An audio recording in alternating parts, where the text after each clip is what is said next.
Ice King stands in his bedroom, holding a wedding dress made entirely of frozen lightning and old curtains. He's talking to it, not to someone wearing it, to the dress itself. He's practicing his vows, voice cracking on the word forever, and somewhere in the ice castle, a penguin honks in what might be concern or might just be a penguin being a penguin. This is a Tuesday for him. This is normal. But here's the thing that'll gut you if you let it sink in. Underneath that blue skin and that scraggly white beard, underneath 1,000 years of kidnapping princesses and writing terrible fan fiction, there's a man named Simon Petrikov who once knelt in front of a woman he loved and promised her forever in a way that meant something real. The crown didn't erase that memory. It just twisted it into something unrecognizable. It turned love into obsession, turned a proposal into a sick game of dress-up with whoever has a tiara, and the worst part, Ice King doesn't even remember why he does it anymore. So here's where we're going. In this video, we're diving deep into the complete lore of Ice King, from the moment Simon Petrikov found that cursed crown to the finale where everything changes. When Orgolorg was defeated and banished to Earth, it crash-landed and lost most of its power, eventually becoming something small and manageable. Something that could waddle. Something that says Wenk, Gunter the Penguin, Ice King's Gunter, the one who's always causing chaos and eating ice cream and occasionally revealing that it's actually an eldritch horror wearing a cute exterior. That Gunter wore the crown first, eons before humans existed, before the concept of wearing things was even invented. And the crown? It was built from Orgolorg's own power, a containment device and a conduit, something to channel cosmic destruction into a form that wouldn't immediately unravel reality. So when Simon put the crown on his head in 1996, he wasn't just wearing jewellery. He was plugging his consciousness into a device designed to house the dreams of a world-ending demon.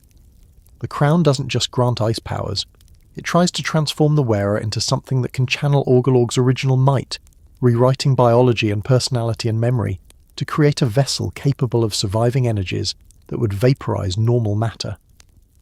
The transformation is horrifyingly methodical. By the time he'd been wearing the crown for 6 months, he couldn't remember his mother's voice. By a year, he couldn't remember her face. By 2 years, he wasn't entirely sure he'd ever had a mother, and maybe he'd just always been this thing that generates cold and collects crystals. The crown replaces what it takes. This is crucial. It doesn't just erase Simon Petrikov, it fills the empty space with something else, something that thinks it's a person, but is really just the crown's idea of what a magical ice wizard should be. Every memory the crown steals, it replaces with an obsession. Every personality trait it erases, it substitutes with a compulsion. Simon loved Betty, so the crown twisted that love into a desperate need to kidnap princesses. Simon was a scholar who valued knowledge, so the crown turned him into someone who hoards books he can't read and writes fan fiction no one will see. It's preservation through corruption. The crown keeps you alive by making you into something that doesn't need to be alive in any meaningful sense. Simon should have died dozens of times during the Mushroom War, from radiation, from starvation, from exposure to nuclear winter. It starts with the eyes because vision is how humans pass reality, and the crown needs to change how you see the world before it can change what you are. Simon's brown eyes became blue. Not coloured contact blue, but glowing from within blue, the colour of glaciers and deep ice and things that have never known warmth. His perception shifted. Colours became sharper, but emotions became muted. The world gained edges it never had before, while people became less distinct, more like moving shapes than individuals with interior lives. Then the skin. Human skin is designed to be warm, flexible, permeable. The crown doesn't work with warm. It turns skin into something closer to permafrost. Not quite flesh, not quite ice, but some hybrid state that can survive temperatures that would kill a normal human in minutes. Simon's skin turned blue-grey over months, a gradual fade like a photograph left too long in sunlight. His body temperature dropped. His metabolism rewired itself to run on cold instead of heat, burning calories to generate chill instead of warmth. The hair comes next, follicles dying and regenerating as something else entirely. White hair that grows faster than normal hair, wild and unkempt, resistant to cutting because it's not really hair anymore. It's crystallized proteins that the crown decided looked appropriately magical. Simon tried to shave it once, early in the transformation. It grew back overnight, longer than before, as if the crown was offended by the attempt at normalcy. But the physical changes are just the opening act. The real horror is neurological. The crown doesn't just alter your body, it restructures your brain, one synapse at a time, rewriting the code that makes you you. It starts with short-term memory because that's easiest. Simon would have conversations and forget them an hour later. He'd make plans and wake up with no memory of making them. Time became fluid, unreliable. A series of disconnected moments that refuse to form a coherent narrative. Long-term memory comes later because the crown is patient and it understands drama. It targets specific memories first, the ones tied to identity, to relationships, to the version of yourself you think is permanent. Simon forgot his childhood in pieces.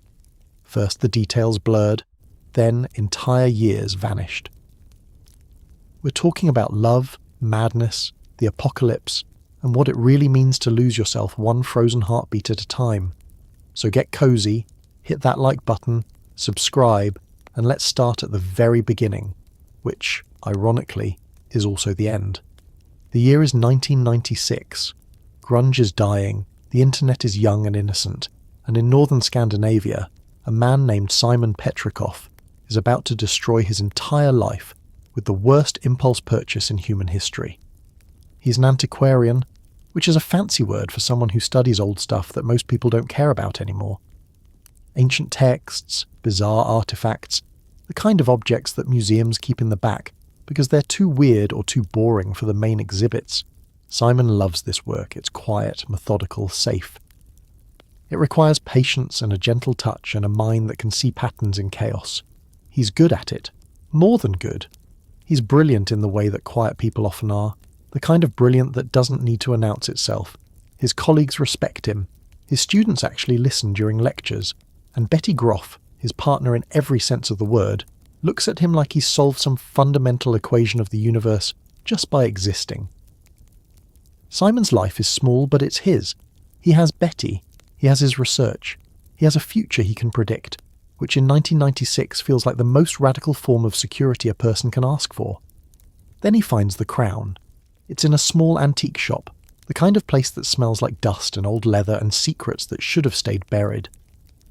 The crown sits on a shelf between a broken clock and a taxidermied bird, and it's beautiful in a way that makes your teeth ache. The gemstones glow with their own light, not reflecting but emanating, as if something inside them is desperate to get out. The shopkeeper can't tell him where it came from. Donated, he says, or maybe found, or possibly it was always there and he just never noticed until today.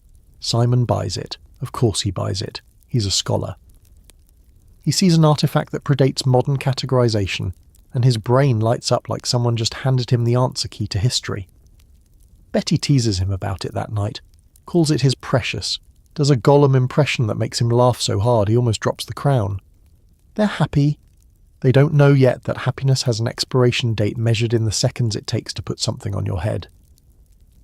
He tries it on to make her laugh. That's the thing that'll haunt anyone who knows this story. Simon Petrikov dooms himself for a joke. He puts the crown on his head, does a little bow like he's royalty, and Betty's mid-laugh when his eyes change colour. Blue. Bright, unnatural, cold blue, like someone replaced his irises with chips of glacier ice. And then he sees them.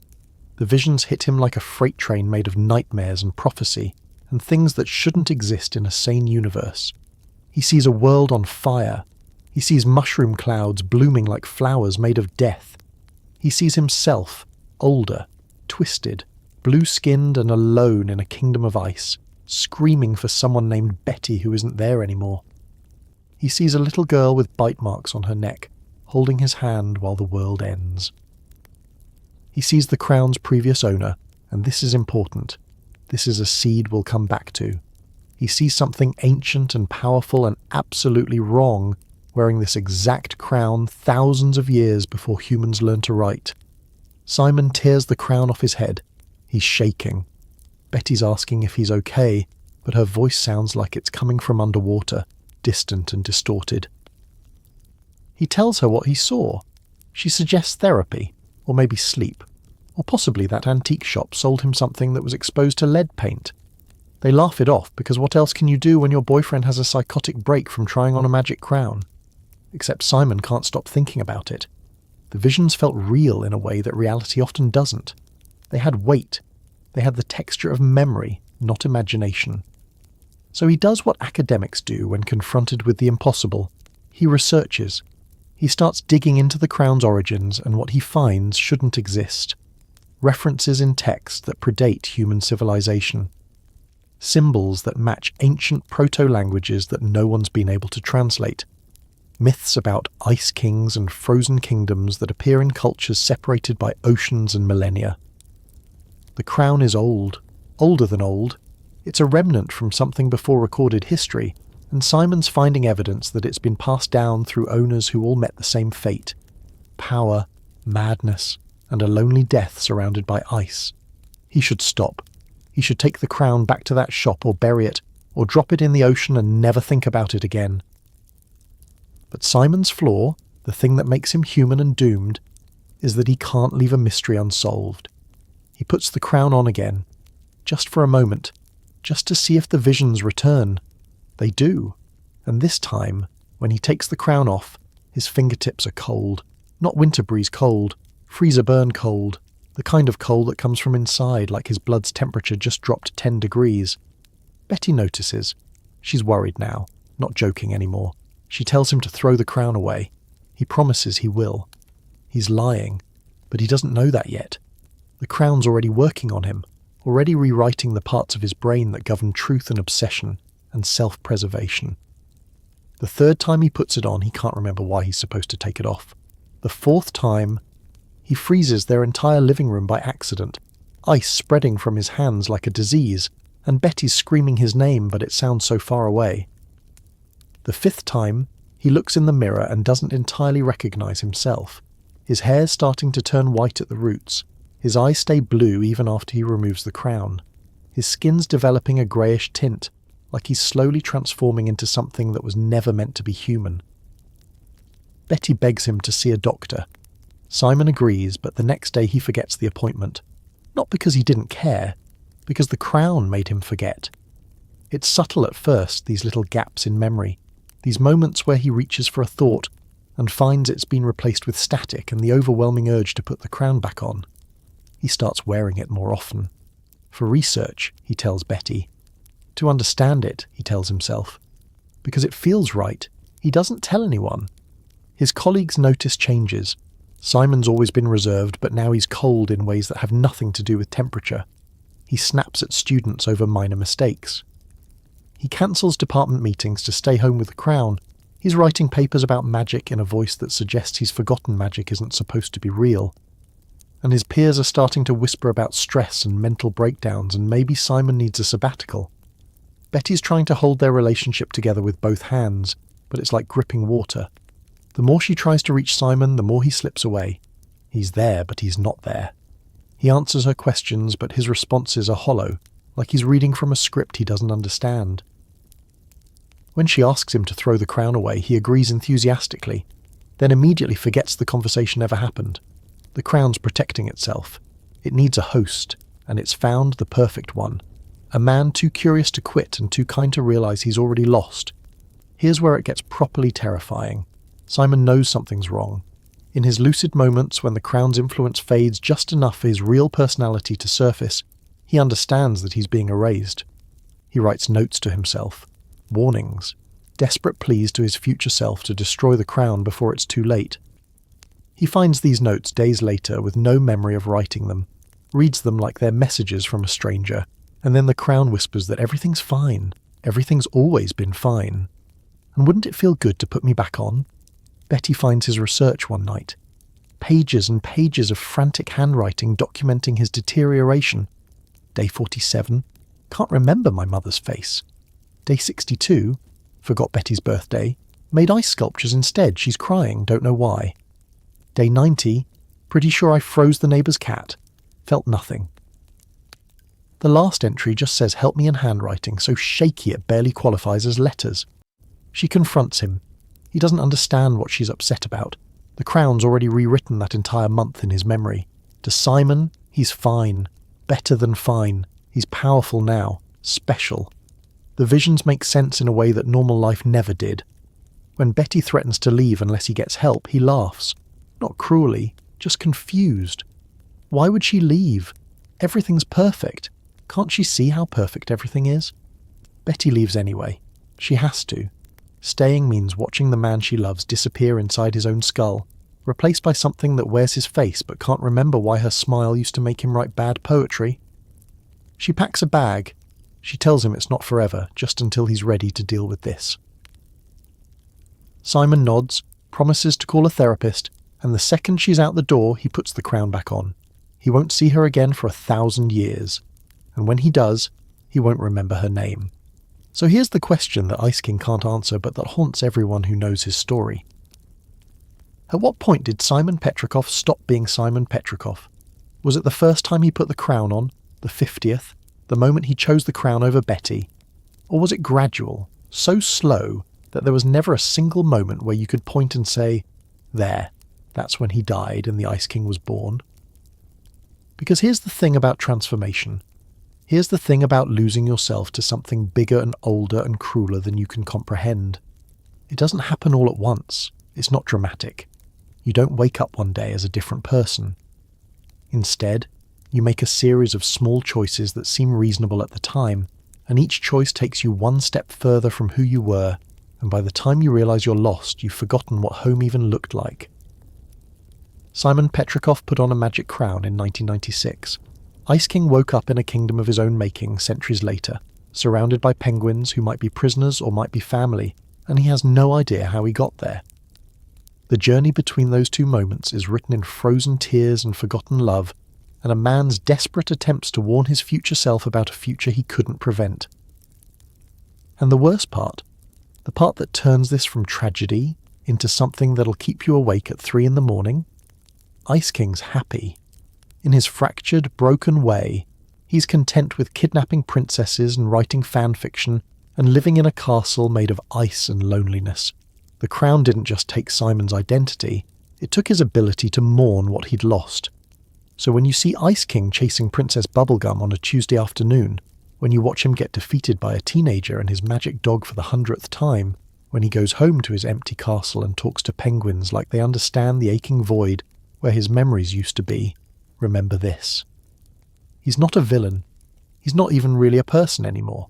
He's a ghost haunting his own life. And the scariest part is that he doesn't even know he's dead. Who are you when you can't remember who you were? And if the answer is nobody, then what does that make the thing that's left behind? Let's talk about what the crown actually is, because calling it a magical artifact is like calling the ocean damp. It's technically true, but it misses the fundamental horror of the thing. The crown isn't just magic. It's a prison that wears you, a parasite with a jewelled exterior, a piece of cosmic wrong that learned to accessorize. And the worst part, it keeps you alive forever so you can experience your own erasure in slow motion. The crown predates human civilization. Not by years or centuries. We're talking epochs, geological timescales. The crown existed when continents were still figuring out where they wanted to be, and it's been passed from host to host like the world's worst game of hot potato, except the potato rewrites your DNA and makes you forget your own name. But here's where it gets properly weird, in that Adventure Time way where cosmic horror and Saturday morning cartoon logic collide. The crown wasn't always a crown, or rather, it wasn't always meant for what it became. To understand that, we need to talk about Orgolorg, and yes, we're about to connect Ice King to an ancient space demon, because that's the kind of Tuesday this show has.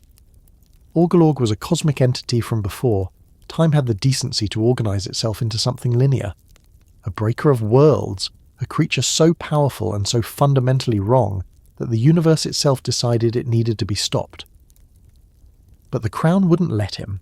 It kept his body functioning, kept his heart beating, kept his neurons firing, all while systematically deleting the person those biological processes were meant to support. Here's the thing about magical artifacts in Adventure Time. They're never just objects. They have agendas, histories, personalities that manifest through their effects. The Enchiridion wants to be read. The Night Sphere wants to consume. And the crown wants a host. Not a partner, not a wielder. A host, the way a parasite wants a body it can hollow out and wear like a suit. The crown learned from Orgolorg that consciousness is expensive. that maintaining a self takes energy that could be used for power, so it developed a strategy: preserve the host body, consume their identity, and use the freed-up processing power to maintain ice magic and maybe occasionally remember what penguins eat. Simon researched this. In his final lucid months, he found references to previous crown wearers scattered across mythology and suppressed historical records. Every culture that encountered the crown developed their own word for what it created: ice demon, frost spirit, winter's curse. The names changed, but the pattern held. Someone finds the crown, puts it on, gains incredible power, loses their mind, and eventually vanishes into legend, leaving only stories about a mad king who lived in ice and couldn't remember why he was angry. The average crown wearer lasts about 50 years before they're completely gone.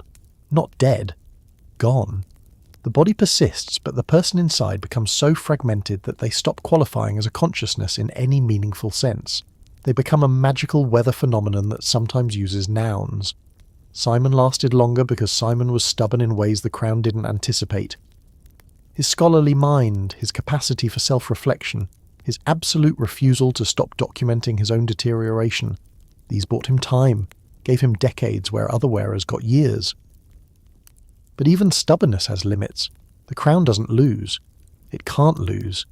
It's been doing this for longer than humans have had language, and it's refined its process to an art form. Simon's resistance just made the transformation more gradual, stretched it out over centuries instead of decades, which isn't mercy, it's just a longer drowning. The biology of the transformation would fascinate Princess Bubblegum if she ever got to study it properly. Simon's cells are still technically human, but they've been modified at the molecular level. His mitochondria generate cold instead of heat. His nervous system conducts electricity at a fraction of normal speed, which is why Ice King's reactions are sluggish, why he seems perpetually confused by fast-moving situations. His immune system has been replaced entirely by the crown's magic, which is why he never gets sick, but also why healing magic doesn't work on him properly. The crown interprets healing as interference and blocks it. He doesn't age. Or rather, he ages, but the crown reverses it, maintains him at whatever physical state it decided was optimal for channeling ice magic. Ice King looks like he's in his late 50s, early 60s, which is roughly how old Simon was when the crown completed the initial transformation. He's been that age for 900 years. His body recycles itself endlessly, cells dying and regenerating according to the crown's template, a ship of Theseus situation, except the ship forgot it used to be a person. The crown's magic itself is fascinating and terrible. It's not elemental ice in the Avatar sense, not just frozen water. It's conceptual cold, the platonic ideal of absence of heat given form and will. Ice King can freeze things that shouldn't be freezable. Light, sound, sometimes even time in limited areas. He once froze a conversation mid-sentence, left Finn and Jake standing there with words physically hanging in the air like crystallized speech bubbles. The crown doesn't just control temperature. It controls the concept of coldness, can impose frozenness onto reality itself. This power should make Ice King unstoppable. The crown, at full capacity, wielded by someone who knew what they were doing, could freeze entire continents. Could drop the planet into an ice age with a thought. Could stop molecules from vibrating and watch the universe collapse into absolute zero. But the crown doesn't want an effective wielder. It wants a host who's too confused to be dangerous, someone who'll use infinite cosmic power to kidnap princesses and build snow sculptures instead of reshaping reality. So it keeps Ice King scattered, fractured, constantly forgetting what he was doing mid-action. It feeds him impulses instead of plans. It gives him power but takes away focus, because a powerful, coherent Ice King would eventually figure out what the crown is doing and might find a way to resist. A confused, lonely Ice King just does whatever feels right moment to moment, and what feels right is always what the crown wants him to feel. The crown has fail-safes too. Simon tried to remove it hundreds of times in the early days. It wouldn't budge, not stuck in any physical sense. The crown just convinced his hands that removing it was impossible, rewired the neural pathways that control voluntary movement so his body refused to cooperate. He tried having others remove it. The crown generated localized ice storms, made anyone who approached him too uncomfortable to continue. It protected itself through Simon's powers without Simon consciously choosing to use them. And here's the really insidious part. The crown makes you complicit in your own erasure. It doesn't force you to wear it. It makes you want to wear it. Every time Simon took it off in those early months, he felt wrong, incomplete, like he'd forgotten to put on pants or left the stove burning. The crown created a psychological dependency that felt like need, like love, like the only thing making sense in a senseless world. Taking it off became harder than keeping it on, and eventually Simon stopped trying. The crown's connection to other magical artifacts is still mostly mysterious, but there are hints. Prismo knows about it. The Cosmic Owl has seen its effects across timelines. The crown appears in the Enchiridian's list of dangerous objects categorized somewhere between probably shouldn't exist and why hasn't the universe deleted this yet? Magic Man recognizes what it is immediately, shows a respect/fear he doesn't demonstrate for much else. These cosmic-level entities understand that the crown isn't just powerful, it's old powerful, the kind of ancient magic that predates the current rules of reality. There's evidence the crown is connected to the Nightosphere's demon hierarchy, shares some fundamental architecture with their brand of magic. Both feed on consciousness, both preserve while corrupting, both create immortal beings who exist in states of perpetual suffering. Whether the crown was made by demons or just learned from them is unclear. Either way, it's using similar technology, soul binding, identity erasure, the transformation of personhood into power source. During the Mushroom War, the crown's magic saved Simon's life in ways that probably shouldn't have been possible. Nuclear radiation should have killed him in hours. Fallout should have poisoned him beyond recovery. But the crown generated a field of cold that radiation couldn't penetrate, created a pocket of frozen safety in an apocalypse. Simon survived because the crown needed him to survive. It had found a host with scholarly knowledge of the old world, someone whose mind was structured in ways the crown found useful, and it wasn't about to let something as trivial as nuclear annihilation interrupt their partnership. The protective magic came at a cost, obviously. Everything with the crown comes at a cost. To maintain the anti-radiation field, the crown accelerated Simon's transformation, burned through his remaining identity like fuel. He saved Marceline from the Mushroom War's aftermath, kept her alive through those first horrible years, but he paid for her survival with his sanity.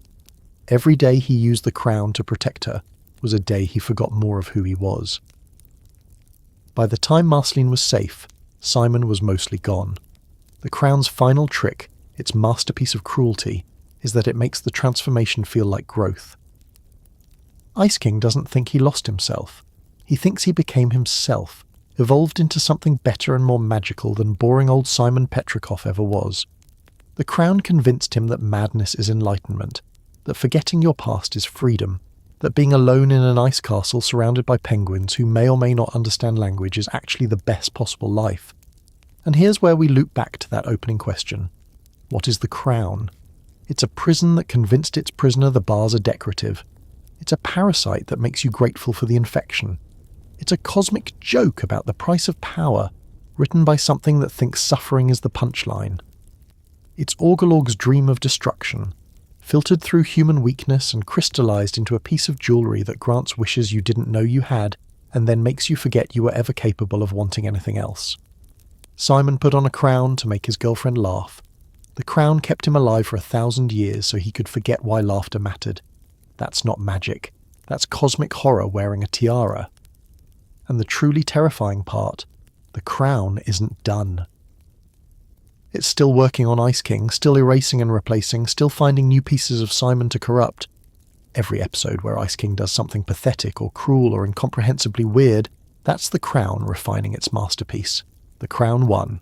It always wins, and Ice King has no idea he lost. Picture this. The world is ending in real time. Not movie ending, not metaphorical collapse, but actual honest-to-God apocalypse with mushroom clouds blooming across the horizon, like flowers made of death and fire. Cities are evaporating. The sky's the wrong colour. People are running in directions that don't lead anywhere because there's nowhere left to go. And in the middle of this cosmic-scale horror show, a man wearing a magic crown that's slowly eating his sanity finds a little girl crying in the rubble. She's maybe 6 years old. She's got bite marks on her neck that are still healing. Her mother just died. The sun is gone behind nuclear winter clouds and everything smells like burning, and this strange man with white hair and glowing blue eyes kneels down in the radioactive ash and asks her name. Marceline, she tells him. And Simon Petrikov, who's already forgetting his own name most days, who's already more crown than man, makes a choice that will define both of their existences for the next 1,000 years. He decides to keep her alive. This is the part of Ice King's story that destroys you if you let it. Because Simon's relationship with Marceline isn't just backstory or character development. It's the emotional core of the entire show, the proof that Adventure Time understood something fundamental about love and loss, and what it means to protect someone even when protection costs you everything you are. The Mushroom War happened fast, but it died slow. The bombs fell, sure, but then came the aftermath, the radiation, the nuclear winter, the complete collapse of everything humans had built over 10,000 years of civilization. Food became impossible, shelter became critical, clean water became mythical. And in the middle of all this, Simon had to figure out how to keep a 6-year-old hybrid demon child alive when he could barely remember why staying alive mattered. He used the crown. Had to.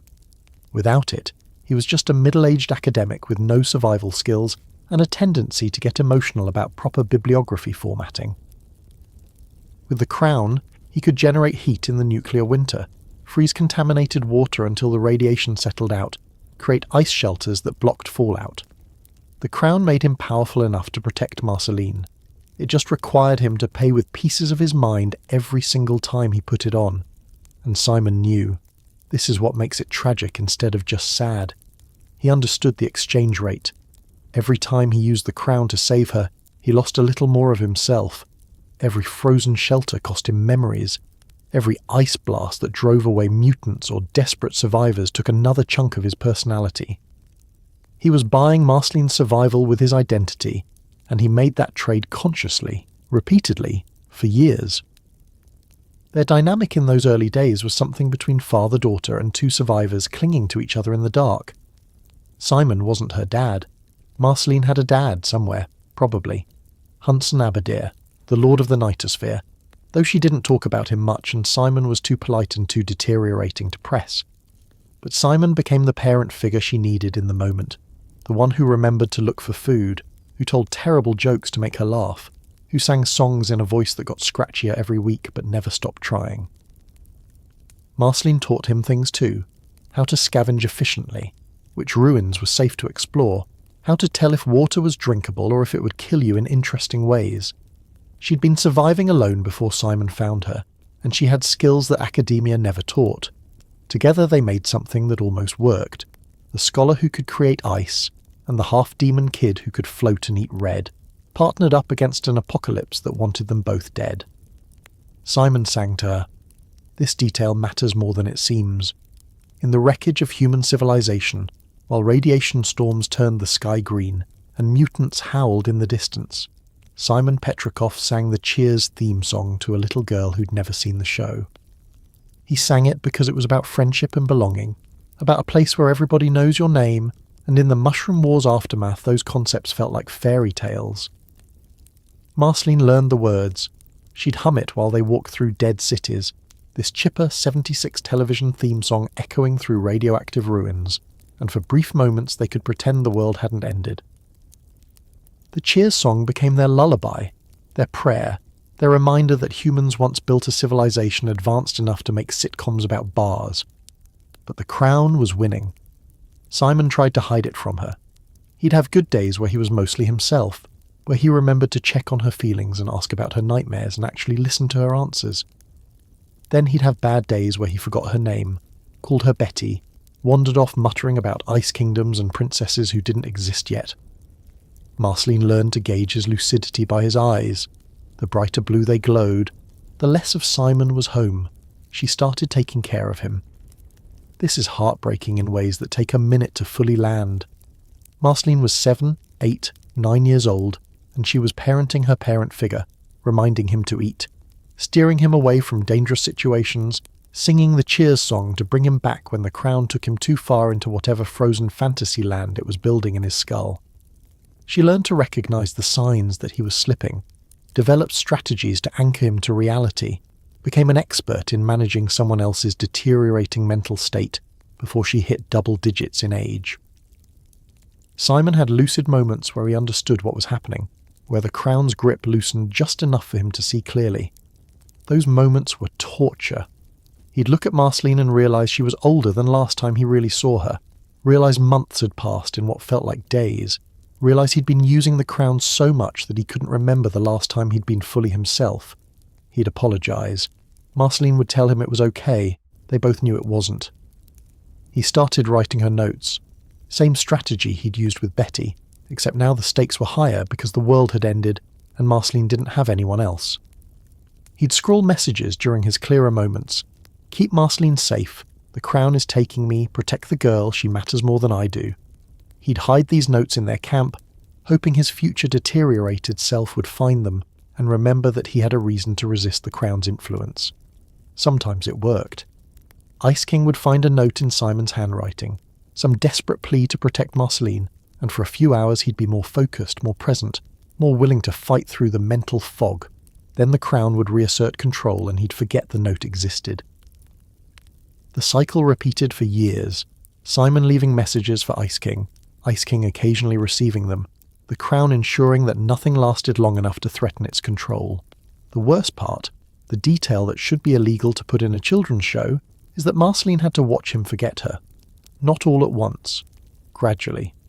Some days Simon knew exactly who she was, remembered finding her in the rubble, could tell stories about their adventures together.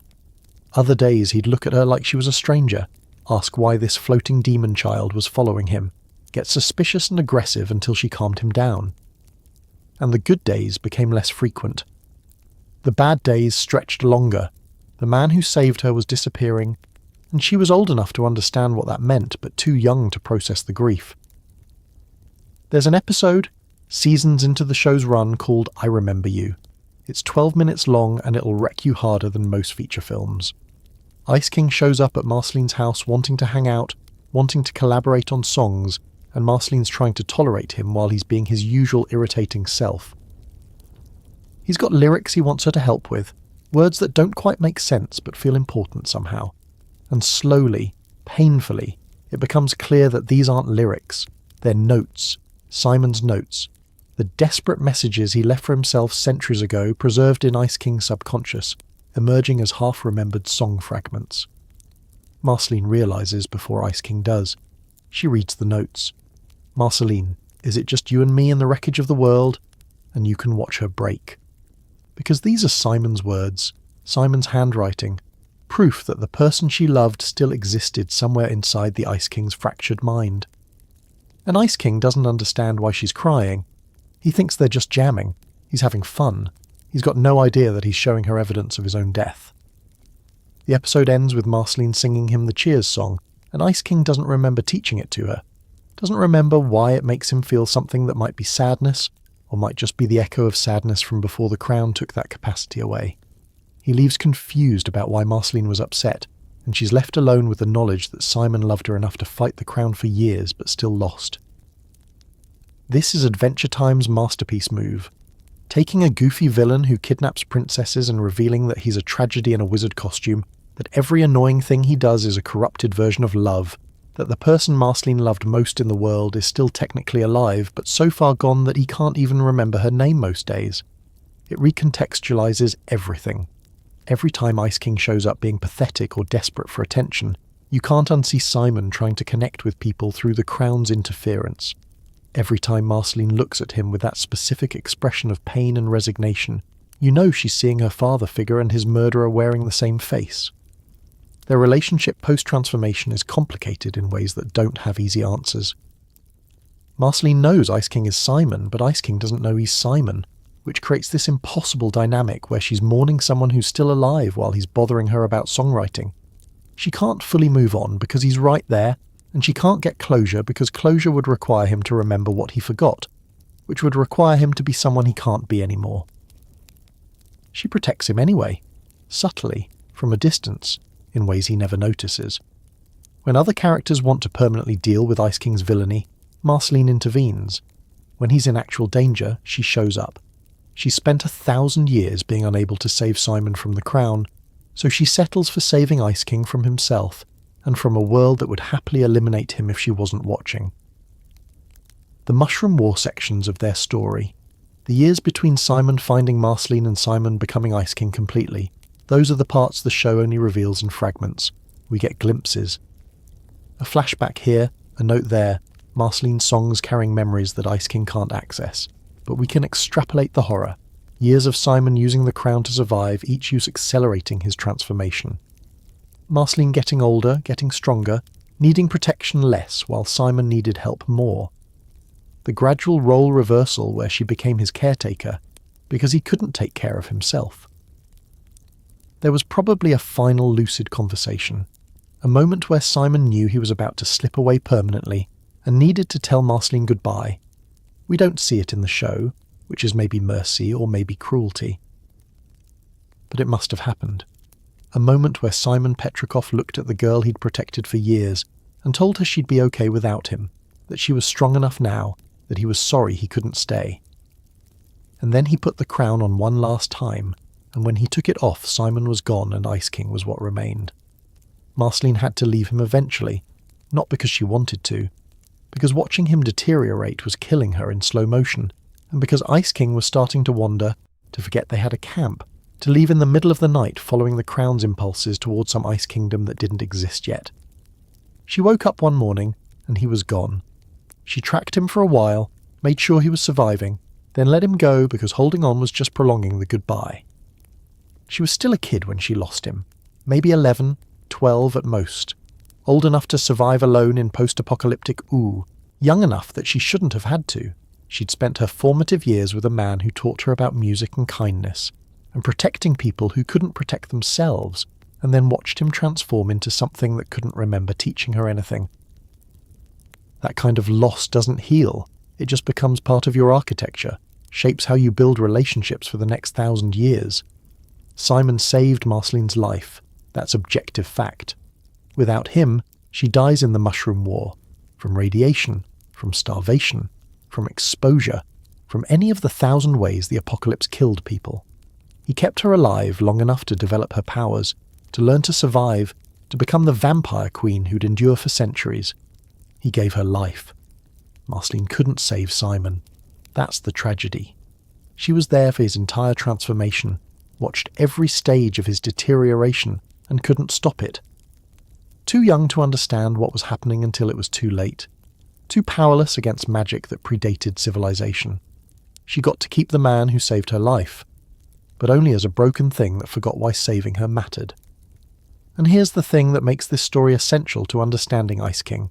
Everything he is, all his pathetic villainy and desperate princess kidnapping and lonely Ice Kingdom existence, it's built on the foundation of this relationship. Simon Petrikov's defining act was protecting Marceline at the cost of himself. Ice King's defining trait is seeking connection. He can't maintain, and love he can't remember. The crown corrupted Simon's love into Ice King's obsession, but it couldn't erase the fact that love was the last thing Simon felt before the transformation completed. Ice King kidnaps princesses because Simon loved Betty and protected Marceline. He's looking for something he can't name, trying to recreate a feeling the crown took away, searching for family in all the wrong places because the crown rewired his understanding of what family means. He's not malicious, he's not even really dangerous, he's just the ghost of Simon's love, haunting Ooh in a wizard costume, acting out corrupted versions of care. Marceline knows this. Every time Ice King shows up at her house wanting to hang out, wanting to jam, wanting her attention in ways that would be annoying from anyone else, but from him are just devastating. She's seeing Simon's love filtered through the crown's madness. She tolerates him when others wouldn't. She shows patience he doesn't deserve because she remembers when he deserved everything. She's the only person in you who understands that Ice King isn't a villain. He's a monument to what you lose when you love someone more than you love yourself. Their relationship defined them both. Simon became Ice King while protecting her. Marceline became the vampire queen while losing him. And for 1,000 years, they've been orbiting each other. Her unable to forget, him unable to remember, both of them shaped by those years in the wasteland when the world ended. But they had each other, at least for a while, at least until the crown took even that away. So when you watch Ice King being pathetic, when he's getting beaten up by a teenager for the 100th time and going home to his empty castle to write fan fiction no one will read, remember that he used to be someone who sang the Cheers theme song to a little girl in the apocalypse. Remember that Marceline is who she is because Simon taught her that protecting people matters even when protection destroys you. Remember that love doesn't always survive, but it leaves marks, and those marks become the stories we tell about who we used to be before we forgot our own names. What does it mean to love someone so much you're willing to disappear for them? And when you're gone, when all that's left is a confused thing wearing your face, does the love still count? Marceline would say yes. Ice King doesn't remember the question, and that's the difference between them, the distance measured in 1,000 years of her remembering everything while he forgot it all, including the fact that once, for a little while, they saved each other. Betty Grof was supposed to go to Australia. She had a research fellowship lined up, 6 months studying ancient petroglyphs in the outback, the kind of career-making opportunity that academics dream about and rarely get. She had her plane ticket, she had her visa, she had notebooks ready to be filled with observations that would probably redefine her entire field. And then Simon put on a cursed crown during what was supposed to be a funny moment between two people in love, and Betty watched his eyes turn blue, and she made a choice that would echo across centuries and dimensions and the fundamental structure of reality itself. She stayed. Of course she stayed. You don't leave someone you love when they're clearly experiencing something impossible and terrifying. You help them. You figure it out together. That's what love means, right? Being there for the hard parts, not just the good parts. Betty thought she was making a temporary sacrifice. She thought they'd solve the crown problem, maybe see a specialist, maybe find some magical solution, and then she'd reschedule Australia for next year. She didn't understand yet that the crown doesn't do temporary. The crown does forever, and it had just claimed both of them. Betty was brilliant. This matters because her tragedy isn't about someone helpless watching their partner deteriorate. Betty had a PhD in ancient studies, spoke 4 languages, could read dead civilizations like other people read newspapers. She approached Simon's crown problem the way she'd approach any research question. Systematically, thoroughly, with the assumption that enough study would yield answers. She read every text Simon had found. She tracked down more. She interviewed the antique shop owner, other collectors, anyone who might know where the crown came from or what it did. The research told her nothing useful. Every reference to the crown ended the same way. The wearer goes mad, becomes ice, disappears into legend. No cures, no reversals, no happy endings, just variations on how long the tragedy took to complete. Betty read these accounts and decided they were wrong or incomplete, or that she was smart enough to find the solution everyone else had missed. Because if she wasn't smart enough, if there really was no answer, then she'd have to accept that Simon was doomed, and she wasn't the type of person who accepted doom gracefully. She watched him deteriorate in real time. Simon would have good days where he seemed mostly normal, and Betty would convince herself that maybe the crown's effects were temporary, maybe his body was fighting it off. Then he'd have a bad day where he forgot they were dating, or called her by someone else's name, or froze the bathroom by accident and didn't understand why she was upset. The good days became less frequent. Betty started documenting everything: what he ate, how long he wore the crown, which memories he lost and in what order. She was building a dataset, looking for patterns, trying to approach an impossible magical curse with scientific methodology. It didn't work. Science doesn't work on magic that predates the concept of science. But Betty kept trying because trying was better than accepting, and accepting meant watching the man she loved disappear while she did nothing. Simon told her to leave. Multiple times in his lucid moments, he begged her to go to Australia, to pursue her career, to stop sacrificing her future for his lost cause. He could see what the crown was doing to both of them, turning him into something not Simon, turning her into someone whose entire identity revolved around fixing him. Betty promised she'd leave. She never did. She couldn't. Because leaving would mean admitting that love has limits, that sometimes caring about someone isn't enough, and Betty wasn't ready to admit that the universe could be that cruel. She proposed solutions. They should move somewhere remote where his ice powers couldn't hurt anyone. They should find other magical artifacts that might counteract the crown. They should seek out shamans or mystics, or anyone who claimed to understand supernatural forces.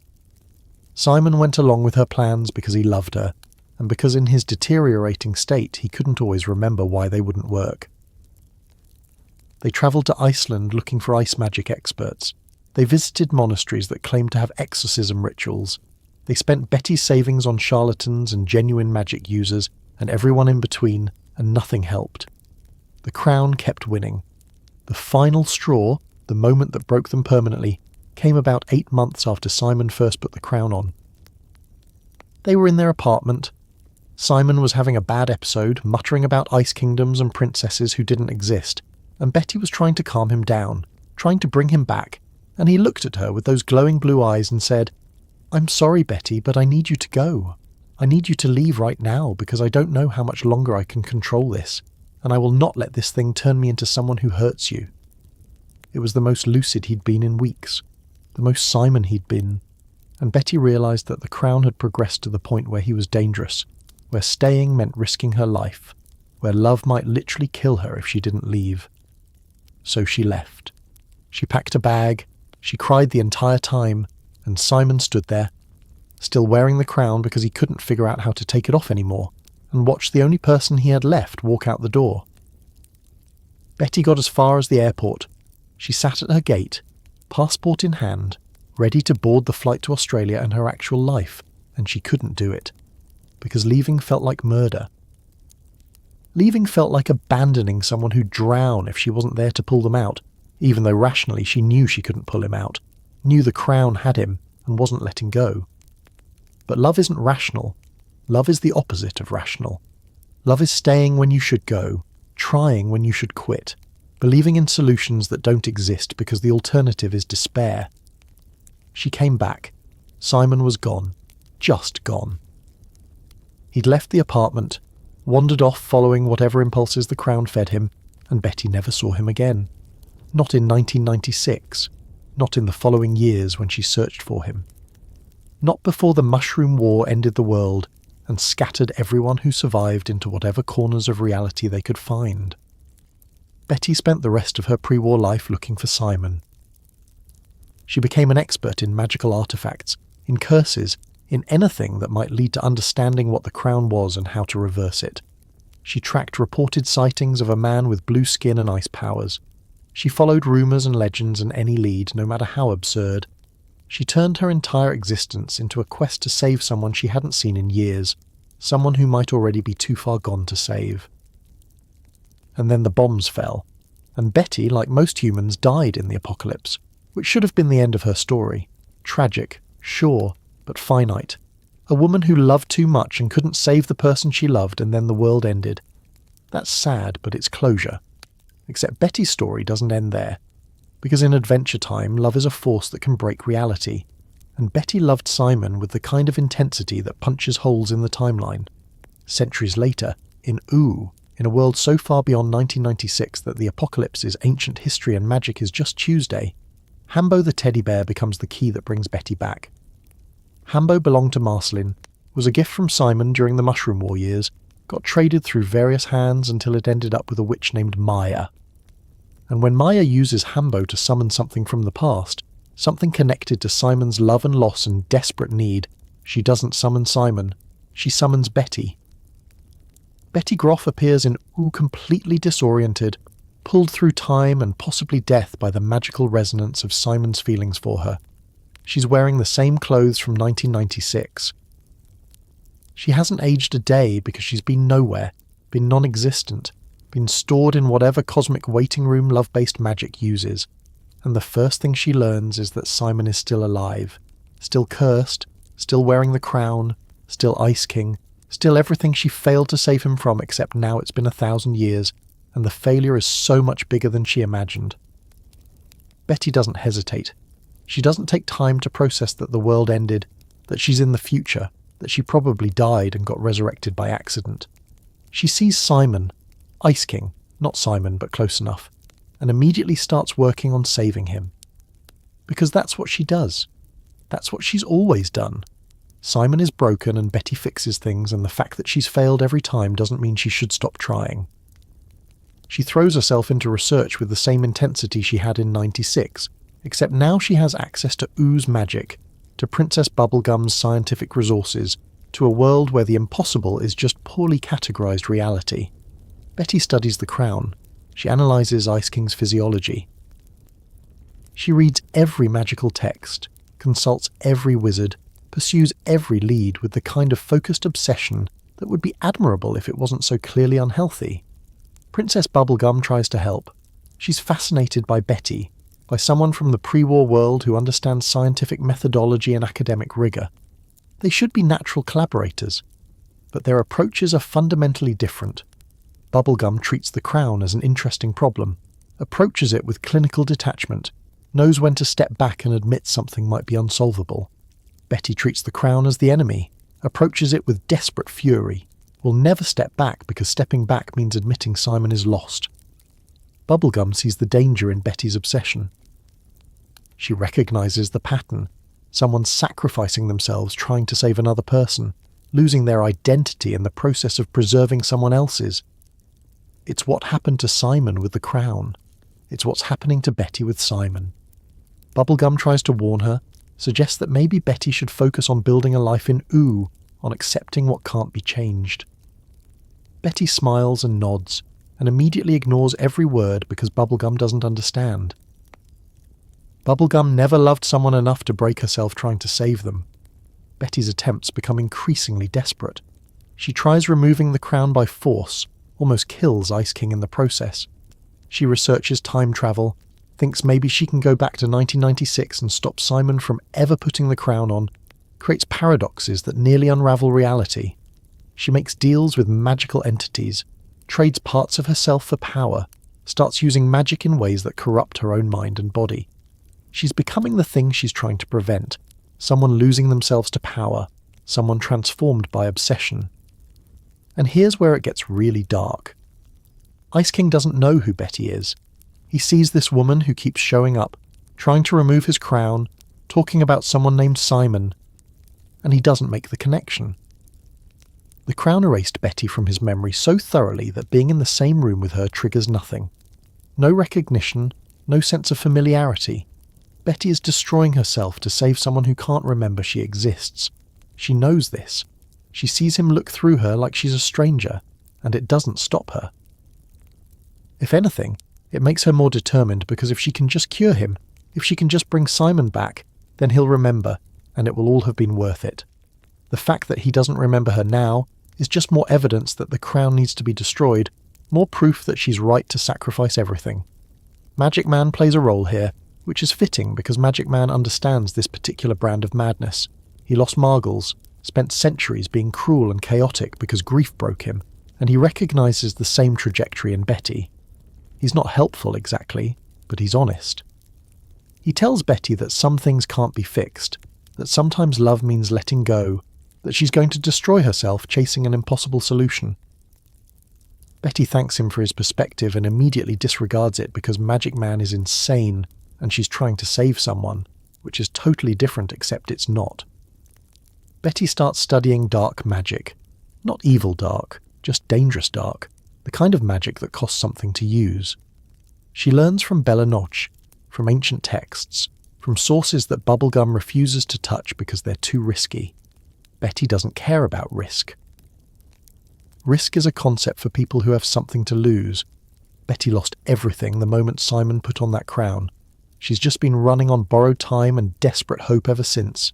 She becomes Magic Betty, not a transformation like Simon's, not a curse but a choice. Betty infuses herself with magical power deliberately, trades her humanity for the ability to manipulate reality at higher levels. She needed to be stronger, to have access to magic powerful enough to undo the crown's effects, and the only way to get that power was to become something other than human. So she did, without hesitation. Without considering what it might cost or whether Simon would even want her to do this. Magic Betty is powerful. She can rewrite spells, manipulate time in limited ways, access magical dimensions that normal beings can't perceive. She's also clearly deteriorating in the same way Simon did. Her eyes glow, her behaviour becomes erratic. She talks to herself, loses track of conversations, sometimes forgets where she is or what she's doing. The magic is eating her the way the crown ate Simon. She's aware of this. She doesn't care. If she can just save Simon before the magic consumes her completely, then her own dissolution is an acceptable cost. The philosophical question here, the one that makes Betty's story cut deeper than simple tragedy, is whether this is love or something else wearing love's face. Betty loves Simon, genuinely and completely. But at what point does loving someone become about your need to save them rather than their need to be saved? At what point does sacrifice become self-destruction, masquerading as devotion? Betty never asks Simon what he wants.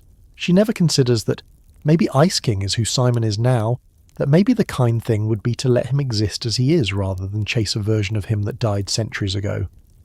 She never questions whether bringing back Simon might kill Ice King, might erase a being who's been alive for longer than Simon ever was. She just assumes that Simon is better, that saving him is objectively correct, that her choices are noble because they're motivated by love. But love that consumes the lover isn't noble, it's desperate. And Betty's love for Simon is desperate in ways that border on cosmic horror. She would break the timeline to save him. She would kill to save him. She would, and eventually does, sacrifice herself in ways that make Simon's crown transformation look merciful. Because at least the crown gave Simon immortality and power along with the madness. Betty gets madness, and then gets erased, and she does it willingly because that's what love means to her. The parallel between Betty and Simon is intentional and devastating. Simon put on a crown to protect Marceline, lost himself gradually, became something that couldn't remember why he made the sacrifice. Betty used magic to save Simon, lost herself gradually, became something that couldn't remember there are limits to how much you should destroy yourself for another person. They're both cautionary tales about love without boundaries, devotion without self-preservation, the point where caring for someone becomes indistinguishable from obliterating yourself. And here's the thing that makes Betty's story particularly tragic in a show full of tragedies. Simon's transformation was involuntary. He tried to resist the crown. He fought it for years. The crown won anyway, but Simon never chose to become Ice King.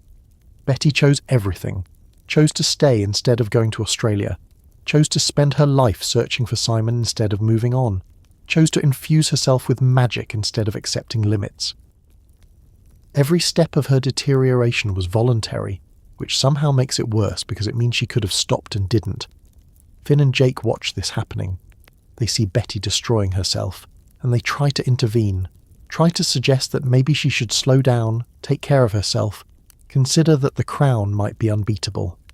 Betty responds to their concern with gratitude, and then immediately goes back to her research, because teenagers with good intentions don't understand what it means to love someone for 1,000 years across death and time. Marceline understands. She sees Betty and sees a mirror of Simon's devotion, sees someone who's going to disappear the same way Simon disappeared. She tries to talk to Betty about it, shares her experience of watching Simon transform, warns Betty that sacrifice isn't always heroic. Betty listens. Betty even cries. And then Betty goes back to her work because understanding the danger doesn't mean you have to avoid it. The tragedy of Betty Grof is that she gets what she wants eventually. In the finale, she saves Simon. She removes the crown, brings him back, gives him the cure she's been chasing across centuries and dimensions. It cost her everything.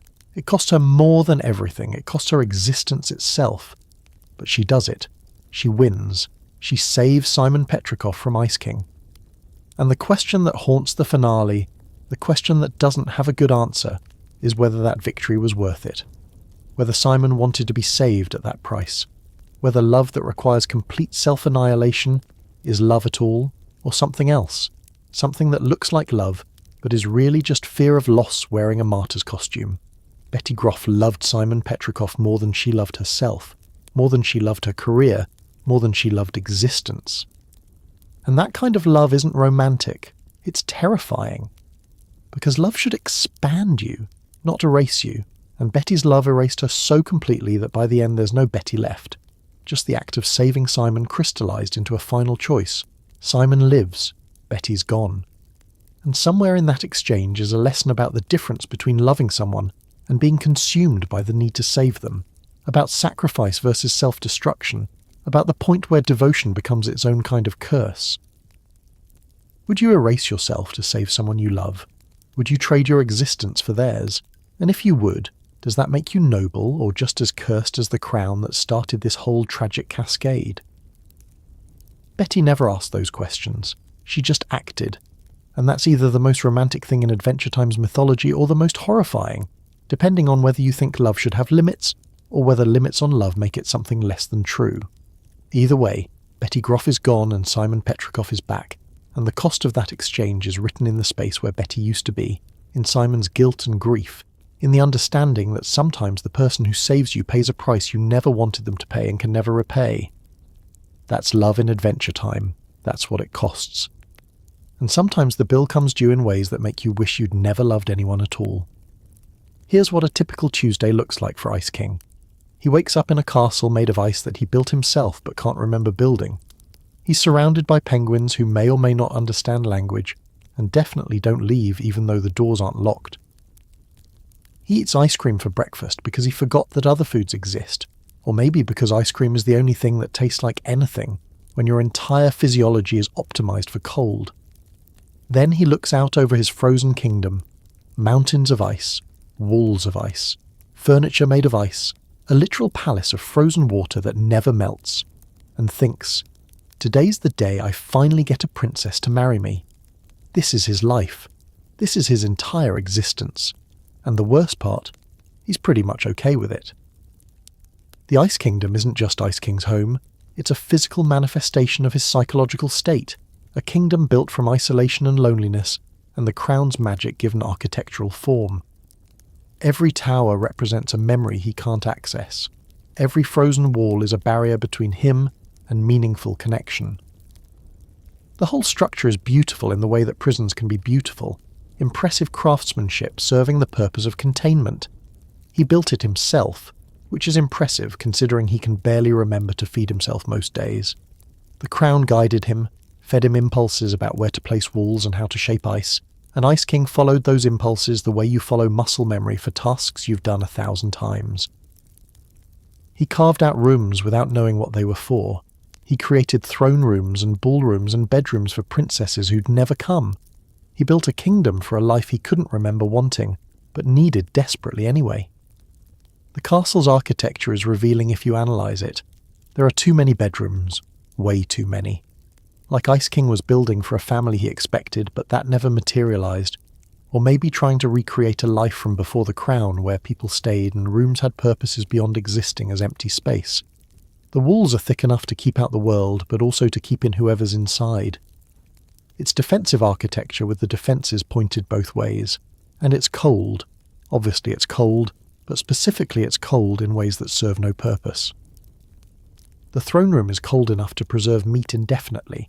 The bedroom is cold enough to cause hypothermia in minutes for anyone who's not Ice King. Even the kitchen, the one place where warmth might be functionally useful, maintains temperatures that would make Antarctica jealous. Ice King doesn't notice.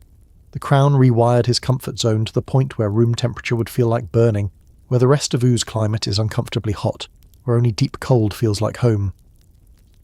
He's trapped there, but he's also safe there.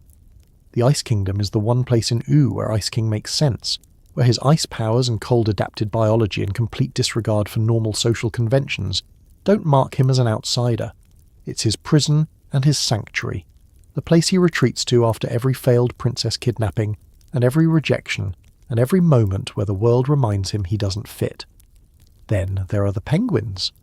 The penguins are their own special category of tragedy and absurdism, because nobody, including Ice King, seems entirely clear on what their deal is. Are they prisoners? Pets? Friends? Some weird combination of all three? They live in the Ice Kingdom permanently, don't try to escape despite having no apparent barriers preventing them, and respond to Ice King's commands with varying levels of cooperation and chaos. Ice King calls one of them Gunter. Actually, he calls several of them Gunter. Maybe all of them. It's unclear if he can't tell them apart or if Gunter is just his default name for penguins the way some people call every dog Buddy. He talks to Gunter like Gunter understands complex sentences. Gunter responds by honking and occasionally causing mayhem that seems too intelligent to be accidental but too absurd to be planned. Here's where it gets weird, in that specifically Adventure Time way where absurdist comedy reveals horror if you think about it too long. One of the Gunters is Orgalorg.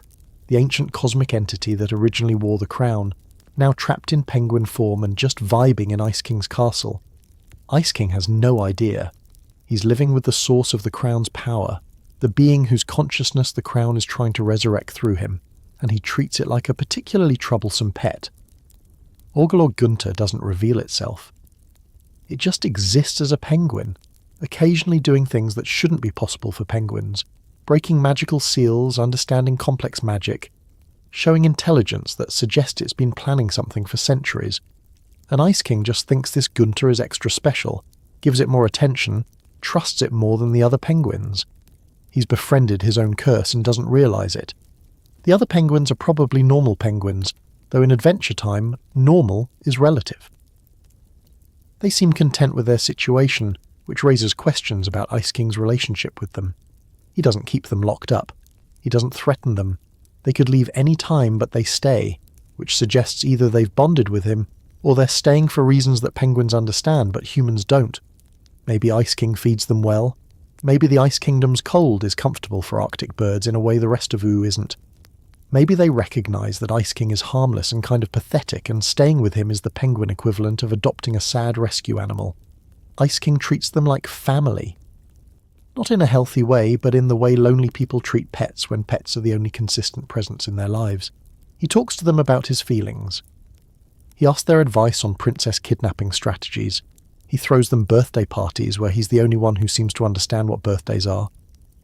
The penguins tolerate this with varying degrees of patience, sometimes participating in his delusions, sometimes just staring at him like he's speaking a language they don't comprehend.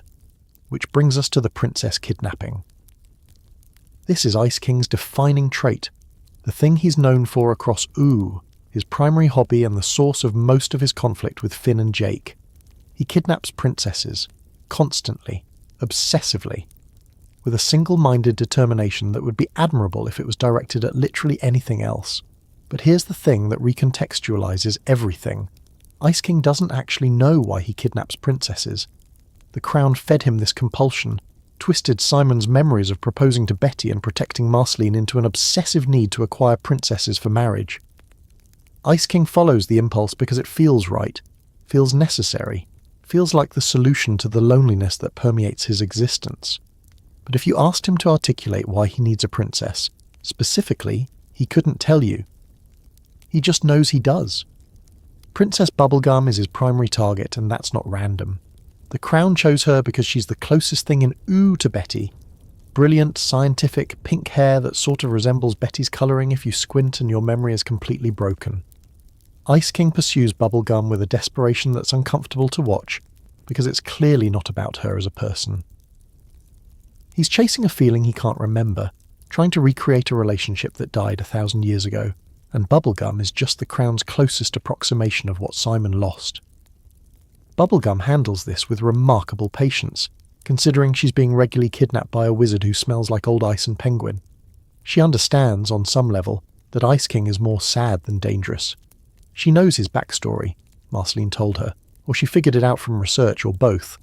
She sees Ice King and sees tragedy in a wizard costume, so she tolerates the kidnappings, escapes easily, and generally treats Ice King with the kind of firm but gentle rejection you'd give a confused elderly relative who forgot you're not their deceased spouse. But Ice King doesn't just target Bubblegum. He kidnaps any princess he can find. Lumpy Space Princess, Breakfast Princess, Wildberry Princess, even Slime Princess on one desperate occasion. The specific princess doesn't matter, because the crown isn't actually trying to help him find love. It's keeping him occupied, giving him a goal that's technically achievable but practically impossible, ensuring he's too distracted by princess kidnapping to question why he's kidnapping princesses. The kidnappings follow a pattern. Ice King sees a princess. His brain lights up with crown-induced compulsion. He swoops in, freezes a few guards, grabs the princess, flies back to the Ice Kingdom. Then he tries to convince the princess to marry him, using strategies that range from writing bad poetry to creating elaborate ice sculptures to just asking really, really nicely. The princess refuses. Finn and Jake show up. There's a fight that Ice King loses because he's powerful, but deeply uncoordinated and easily distracted. Everyone goes home. Ice King is sad for approximately 12 minutes before the crown convinces him that surely next time will work. It's absurd. It's pathetic.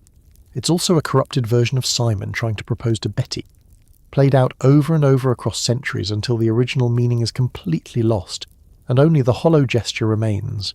Simon loved Betty so much he destroyed himself trying to stay with her. Ice King kidnaps princesses because the Crown turned that love into an algorithm and forgot to include the part where the other person has to consent. Between kidnappings, Ice King has hobbies, which is almost more depressing than the kidnappings themselves because his hobbies are beautiful and creative and reveal that Simon's artistic soul survived the transformation even if everything else got corrupted. He writes fan fiction, elaborate, detailed, passionate fan fiction about made-up characters and relationships. The writing is actually good, technically proficient, emotionally resonant in ways that suggest Simon's academic skills translated into narrative ability. The content is completely unhinged. His stories feature Fiona and Cake, gender-swapped versions of Finn and Jake, in adventures that make no sense but are clearly meaningful to Ice King. Nobody reads his fan fiction. He doesn't publish it anywhere. He just writes it compulsively, fills notebooks with stories that no one will see, creates elaborate fictional worlds because creating gives him something the Crown can't take away. The satisfaction of making something that didn't exist before. It's Simon's scholarly creativity filtered through the Crown's madness, resulting in art that's technically impressive and contextually heartbreaking. He makes music too. Plays keyboard, writes songs, occasionally performs for an audience of penguins who may or may not appreciate it. His music is surprisingly good, melodically interesting, emotionally complex in ways that Ice King himself isn't consciously capable of. He writes love songs that are equal parts beautiful and desperate, songs about loneliness and wanting connection, and not understanding why everyone keeps leaving.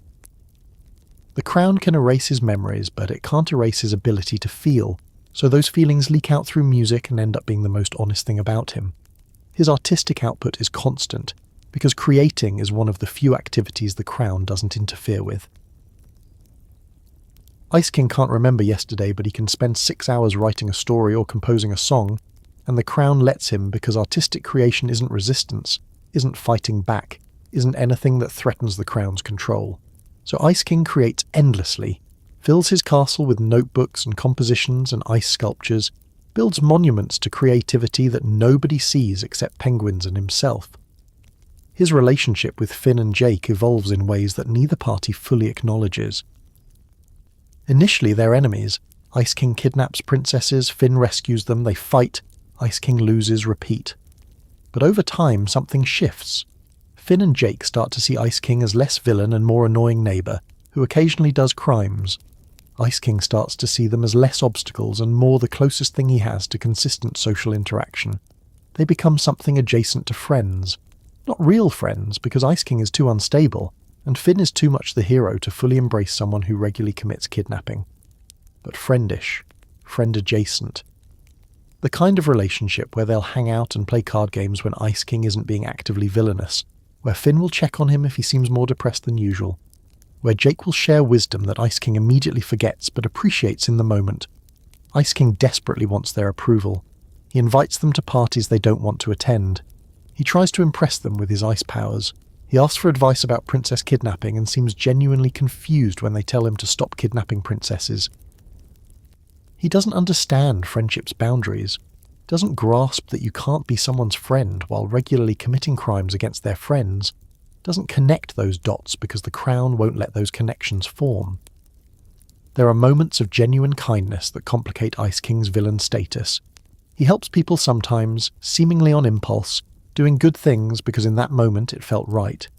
He saves Finn's life on multiple occasions. He teams up with heroes against bigger threats. He shows empathy in surprising contexts, demonstrates understanding of pain and loss that suggests Simon's capacity for compassion survived even if his memory didn't. These moments are brief and inconsistent because the Crown doesn't support sustained goodness. Ice King will be heroic for 5 minutes and then immediately revert to kidnapping princesses, will show wisdom and then forget what he was being wise about. He's not evil, but he's not reliable, exists in this moral grey zone where his intentions are often good, but his execution is compromised by magical brain damage. The loneliness is the constant underlying note in everything Ice King does. He lives in a castle that's too big for one person. He talks to penguins who might not understand him. He kidnaps princesses not because he's genuinely interested in forced marriage, but because marriage represents connection, represents not being alone, represents having someone who stays. The crown took away everyone who might have stayed willingly, so Ice King tries to make people stay by force and doesn't understand why that doesn't work. His Christmas episode is revealing. Ice King is genuinely excited about Christmas, decorates the entire castle, invites everyone he can think of to his party. Most people don't come. The ones who do come mostly feel obligated rather than interested. And Ice King is so grateful for their presence, so touchingly happy that anyone showed up at all, that it makes the usual princess kidnapping look less like villainy and more like the desperate actions of someone who's forgotten all socially acceptable ways to make friends. How much of Simon remains in Ice King? That's the question that haunts everyone who knows the full story. The crown erased most of his memories, restructured his personality, turned him into something that barely resembles the scholar from 1996. But pieces of Simon persist. His creativity, his kindness in unexpected moments, his capacity to love even if he can't remember who he's supposed to love. Ice King is what happens when you delete someone's identity but can't quite erase their soul, when the fundamental goodness survives even after everything else is corrupted. The tragedy of Ice King's daily existence is that he's adapted to it. He's not consciously suffering because the crown won't let him suffer consciously. He feels vague dissatisfaction, chronic loneliness, a sense that something's missing without being able to articulate what. But he's also kind of content in his madness, has found routines that work for him, has built a life that's meaningless but stable. He wakes up every day in his ice castle and thinks today will be different. Today he'll succeed in whatever goal the crown has convinced him matters. Today someone will stay. And every day ends the same way, alone except for penguins, one of whom is secretly an ancient demon, writing fan fiction that no one reads, and composing songs about loneliness that only the walls will hear. That's Ice King. That's the daily reality of being Simon Petrikov after the crown wins. Not dramatic tragedy, just quiet, persistent sadness with occasional bursts of absurdist humour, because even cosmic curses can't make every moment devastating.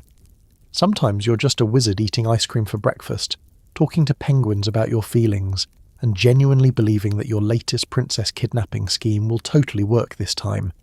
Is that existence better than death? Is being Ice King better than not being at all? And if the person you used to be is completely gone, does it matter that the body survived? Ice King can't answer those questions. He's too busy planning his next princess kidnapping, too distracted by the crown's impulses to contemplate whether this life is worth living. And maybe that's mercy. Maybe the crown's greatest kindness is making Ice King too confused to understand how tragic his existence actually is. Or maybe it's just another layer of the curse, being robbed of even the dignity of recognizing your own tragedy. The bombs fell on a Tuesday afternoon. That detail matters because it means people were at work, kids were in school, everyone was doing normal Tuesday things when the missiles launched, and normal stopped being a concept the universe supported. Simon was in his apartment, wearing the crown because he'd been wearing it more often than not by that point, and he watched through his window as the sky turned the wrong colour and mushrooms made of fire bloomed on the horizon. He should have died. Everyone else did, mostly. The mushroom war killed billions in the first hour, killed billions more in the days and weeks that followed through radiation and fallout, and the complete collapse of infrastructure that humans had spent millennia building. Cities evaporated, countries ceased to exist. The concept of civilization got deleted from reality in the time it takes to watch a sitcom episode. And Simon Petrikov survived because he was wearing a cursed crown that needed him alive more than nuclear physics wanted him dead. The crown saved his life. This is important to understand and difficult to accept. The thing that destroyed Simon's identity, that erased his memories and transformed him into Ice King, is also the only reason he lived long enough to become Ice King. Without the crown, Simon dies in his apartment from radiation exposure within hours of the first bombs falling. With the crown, he survives to witness the end of the world and his own humanity simultaneously. The crown generated a field of cold that radiation couldn't fully penetrate. Not a perfect shield. Simon still absorbed enough radiation to kill a normal person several times over. but the Crown's magic interfered with nuclear decay in ways that physics shouldn't allow. It froze particles mid-flight, created zones of impossible cold that slowed molecular movement to near zero, maintained a pocket of safety in an apocalypse. The Crown was protecting its investment. It had found a suitable host and wasn't about to let something as mundane as nuclear annihilation interrupt the transformation process. Simon stumbled out of his apartment days after the bombs fell. The world outside was unrecognizable. Buildings that had stood for decades were rubble. The sky was orange and green and colours that shouldn't exist in nature. The air tasted like metal and death and burning plastic. Bodies everywhere, or what remained of bodies after temperatures hot enough to melt glass. Simon walked through this wearing his crown and a winter coat that was completely inadequate for apocalypse survival, and he couldn't process what he was seeing because the Crown wouldn't let him process it. Processing would mean trauma, would mean breaking down, would potentially mean removing the Crown to grieve properly. So the Crown muted his emotional response, turned the end of civilization into background noise, kept him moving. He found survivors. Not many, but some. People who'd been in the right place when the bombs fell, who'd gotten lucky with fallout patterns, who'd found shelter before the radiation got them. They were scared, desperate, didn't understand what had happened or why the sky wouldn't go back to normal, or whether this was permanent. Simon tried to help. He used the Crown to create ice shelters, to freeze contaminated water until the radiation settled, to generate cold that could offset the nuclear fires still burning across the landscape. But the other survivors noticed something was wrong with him. His eyes glowed blue. His skin was turning grey. He'd forget conversations mid-sentence, would stand still for minutes staring at nothing, would occasionally freeze things without meaning to. They were grateful for his help but afraid of him, which is a terrible combination. They let him protect them but kept their distance, treated him like a useful monster rather than a person, and Simon was too far gone to recognise the distinction. He learned the scope of what happened gradually. The Mushroom War wasn't a single event but a cascade of failures. Political tensions, nuclear proliferation, mistakes and malice and mutual assured destruction becoming mutual actual destruction. Countries that had promised never to use nuclear weapons used them anyway. Fail-safes failed. Command chains broke down. Someone pushed buttons and then everyone pushed buttons and then there weren't enough people left alive to push buttons even if they wanted to. Simon witnessed the immediate aftermath, but the Crown filtered his perception, made him see apocalypse through a lens of magical detachment. He watched cities burn and thought they looked like candles. He saw people dying from radiation sickness and couldn't connect their suffering to any emotional response. The Crown was completing his transformation, using the apocalypse as cover, accelerating the process because survival required power, and power required surrendering more of Simon to the Crown's control. The nuclear winter came next, which should have killed everyone the bombs missed. Temperatures dropped globally as ash and debris blocked out the sun. Agriculture became impossible. Most remaining plants died, animals starved or froze, and Simon, with his Crown-generated cold immunity, survived comfortably while everyone around him died from the exact thing he'd become immune to.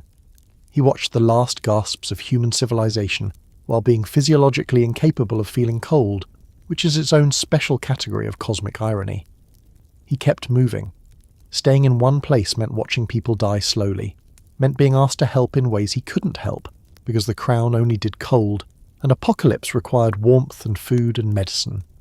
So Simon wandered through nuclear winter, through the ruins of the old world, and the Crown guided him towards something without Simon consciously understanding what. Then he found Marceline. Simon found a little girl in the wreckage, and finding her gave him purpose the Crown couldn't corrupt. Marceline needed protection. The Crown provided protection.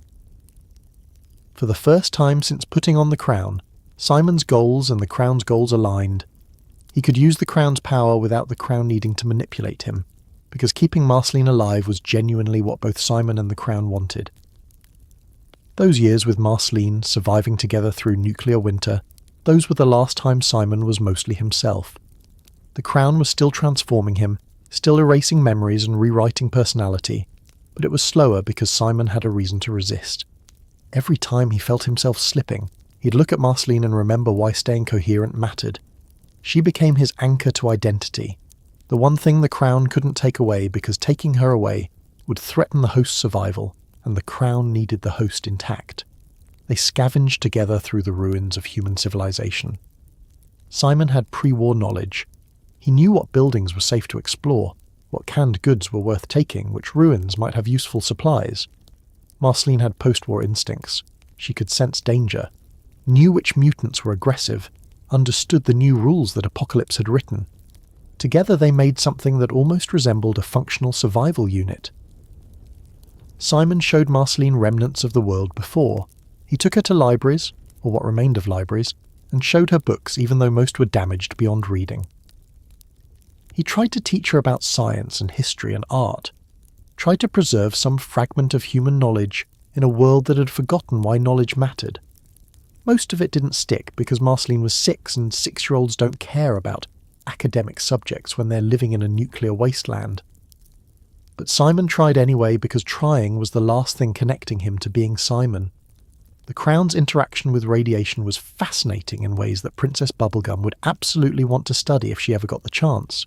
Nuclear radiation is essentially particles and energy, moving at speeds high enough to damage biological tissue. The Crown's magic slowed those particles, created zones where physics worked differently, maintained pockets of safety through pure magical will overriding natural law. It wasn't perfect. Simon still accumulated radiation damage, still shows signs of it centuries later in ways that normal healing magic can't fix. But it was enough to keep him and Marceline alive when everyone else died. The Crown also fed on radiation somehow, used the ambient nuclear energy to accelerate its own power.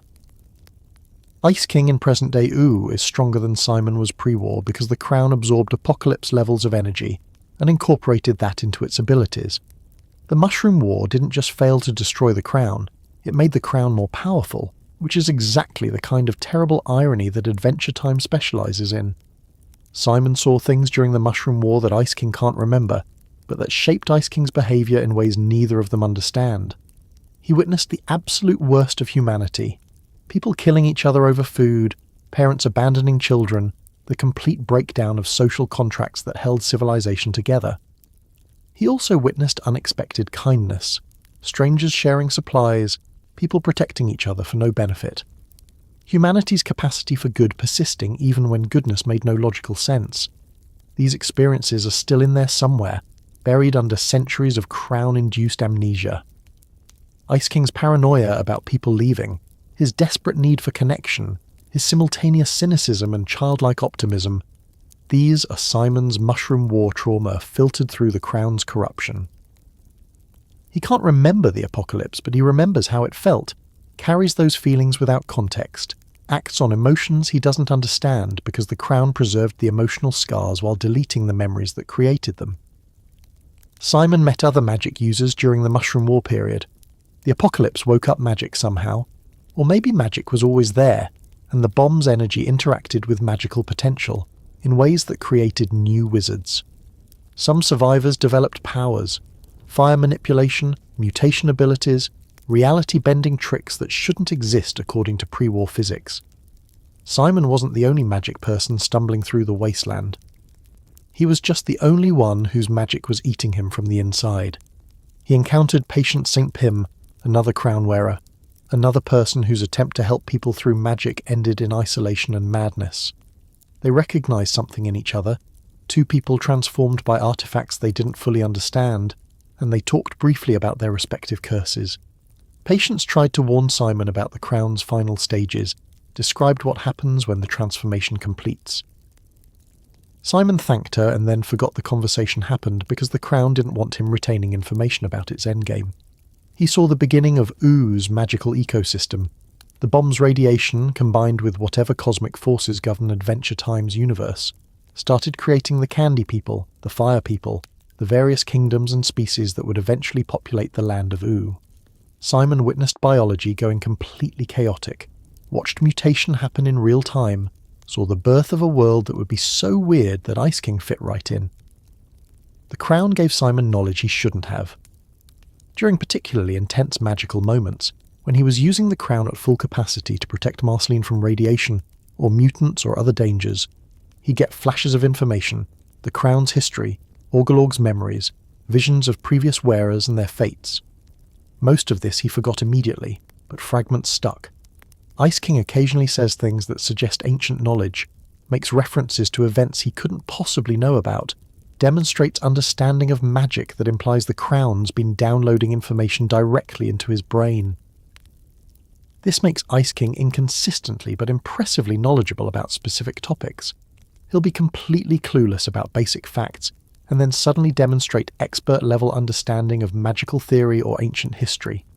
He's accessing the crown's accumulated knowledge without realizing he's doing it, pulling information from whatever remains of Simon's scholarly mind combined with the crown's own database of everything its previous wearers experienced.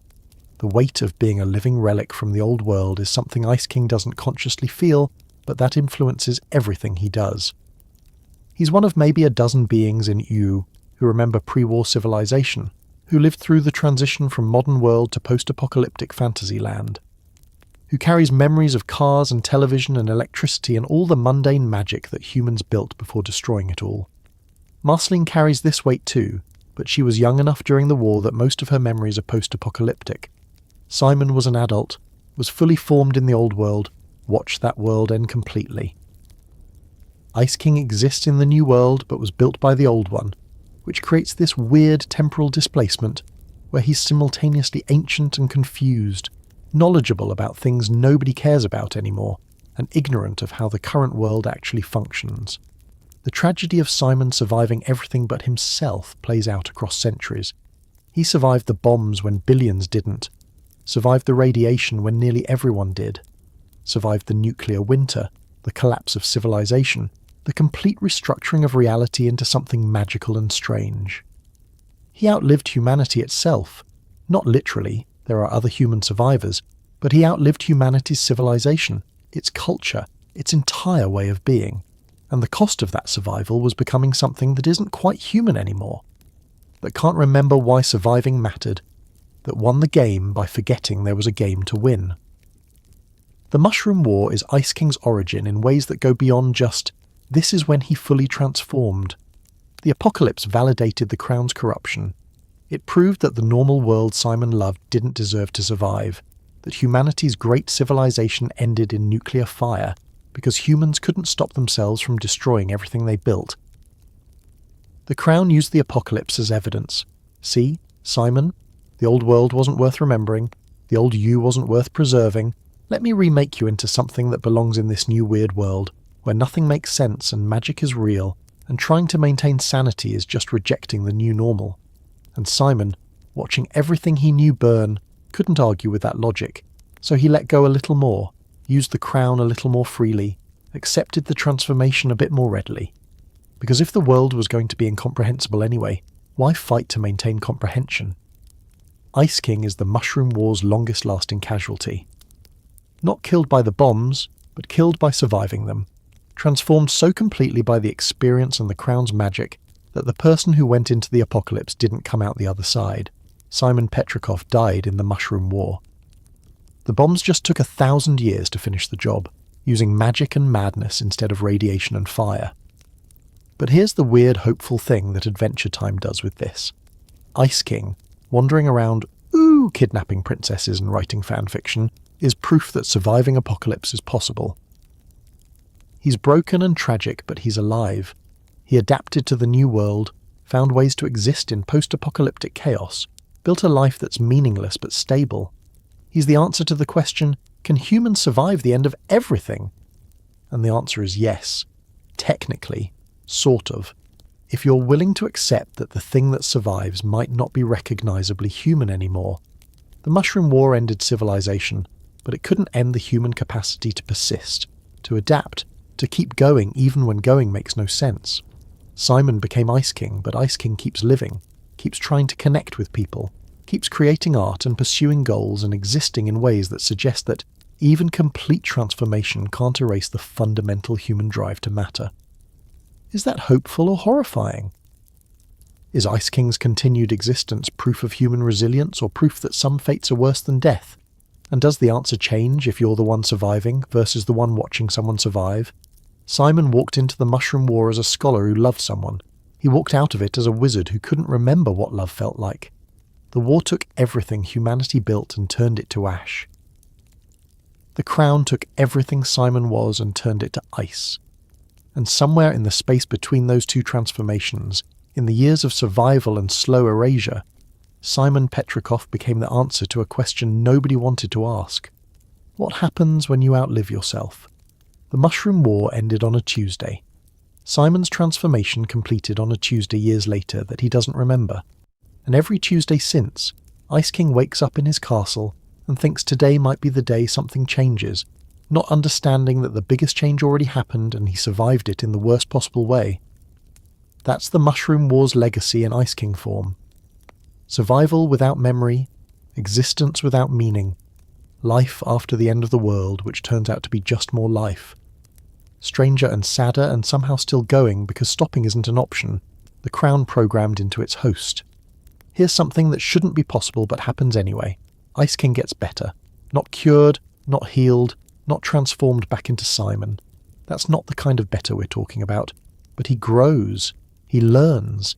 He develops genuine friendships despite being a 1,000-year-old wizard whose brain is actively being eaten by a magic crown. He becomes, against all logic and the crown's best efforts, a better person while still being Ice King. This is Adventure Time's secret weapon. The thing that elevates Ice King from tragic backstory to actual character. The show refuses to treat his condition as static. Yes, the crown is destroying him. Yes, he's lost most of who he was. Yes, he'll never fully recover. But none of that means he's incapable of growth, incapable of connection, incapable of becoming something more than just the crown's puppet. Ice King proves that even profound mental deterioration doesn't erase the capacity for change. The relationship with Finn and Jake is where this becomes most obvious. Early in the series, they're straightforward enemies. Ice King kidnaps Princess Bubblegum, Finn and Jake rescue her, they fight, Ice King loses, everyone goes home until next episode. It's simple hero versus villain dynamics with no complexity beyond Ice King being pathetic enough to make the fights comedic rather than dramatic. But something shifts over time, so gradually that you don't notice until you look back and realise these three characters have developed something that resembles friendship despite themselves. It starts with familiarity. They fight so often that it becomes routine, and routine breeds a weird kind of intimacy. Finn learns Ice King's patterns, his weaknesses, the exact angle to kick him for maximum comedic effect. Ice King learns their strategies, knows Jake will stretch and Finn will yell about heroism, can predict their rescue attempts well enough to occasionally counter them. Familiarity becomes tolerance. Finn starts cutting Ice King some slack when he's being more sad than threatening. Jake starts seeing Ice King less as a villain and more as that one neighbour who's annoying but you can't really hate, because he's so consistently incompetent at being evil. They stop treating every Ice King encounter as serious business, and start treating them more like scheduled inconveniences, which paradoxically makes Ice King feel more included rather than less. Then comes actual empathy. Finn learns Ice King's backstory, discovers that this pathetic wizard used to be a person who made heroic choices and got destroyed by them. That knowledge changes everything. Finn can't unsee Simon in Ice King's face, can't stop wondering how much of Simon is still conscious inside that fractured mind, can't help feeling guilty about beating up someone whose villainy is really just untreated magical mental illness. Jake takes longer to come around because Jake's more cynical, more willing to write people off as lost causes. But even Jake eventually softens. He sees Ice King being genuinely kind in unexpected moments, sees him struggle to understand social cues he can't quite grasp, sees him react to rejection with confusion rather than malice. Jake realises Ice King isn't evil, isn't even really mean. He's just broken in ways that make him act inappropriately, and punishing someone for behaviour they can't fully control starts feeling less like justice and more like cruelty. The Christmas episode is pivotal. Ice King throws a party, invites everyone he can think of, and almost nobody comes because Ice King isn't popular and most of Ooze sees him as that creepy ice wizard who kidnaps people. The few who do show up, Finn, Jake, some others, come more out of obligation or pity than genuine desire to celebrate with Ice King. But Ice King is so genuinely, heartbreakingly grateful for their presence that the pity transforms into something else. He's not manipulating them. He's not playing games. He's just incredibly lonely and they showed up, and that matters to him more than it should matter to anyone. That party becomes a turning point. Characters see Ice King vulnerable, see him trying so hard to be a good host, see him fail at basic social interaction but keep trying anyway. And they recognise something human in that struggle, something worth protecting rather than just defeating. Ice King doesn't stop kidnapping princesses after Christmas. The crown won't let him stop. But people's attitude toward him shifts from villain to be vanquished, to problem to be managed with compassion. Finn and Jake start hanging out with Ice King outside of kidnapping contexts. Not often, and usually with some ulterior motive like needing his help, or keeping him distracted from princess-related crimes. But they play card games with him. They listen to his stories. They tolerate his desperate attempts to be interesting and liked.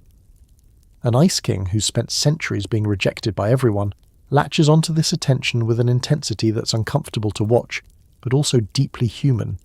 He invites them to things. Movie nights, jam sessions, just hanging out in the Ice Kingdom because Ice King finally has something resembling friends, and wants to maximise every second of friendship before they remember they're supposed to dislike him. Finn and Jake say yes sometimes, not always, but enough that Ice King starts believing friendship is possible, starts hoping that maybe he's not as fundamentally unlikable as centuries of rejection suggested. The friendship is unequal and unstable. Ice King needs Finn and Jake more than they need him. He's more invested, more desperate, more willing to compromise and accommodate. But that inequality doesn't make it less real. Friendship doesn't require perfect balance. Sometimes friendship is one person who's drowning, and two people who occasionally throw him a rope, and that's still friendship, still connection, still proof that isolation isn't inevitable, even when your brain is being eaten by magic.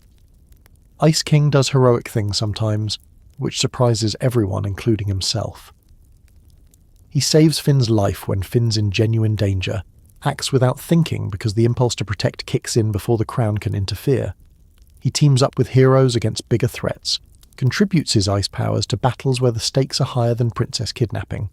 He shows tactical intelligence in these moments, demonstrates that when he's not distracted by crown-induced obsessions, he's actually pretty capable. These heroic moments are inconsistent and brief. Ice King will save the day and then immediately forget why he helped, or will backslide into villainy within hours because the crown reasserts control. But the moments happen often enough to establish a pattern.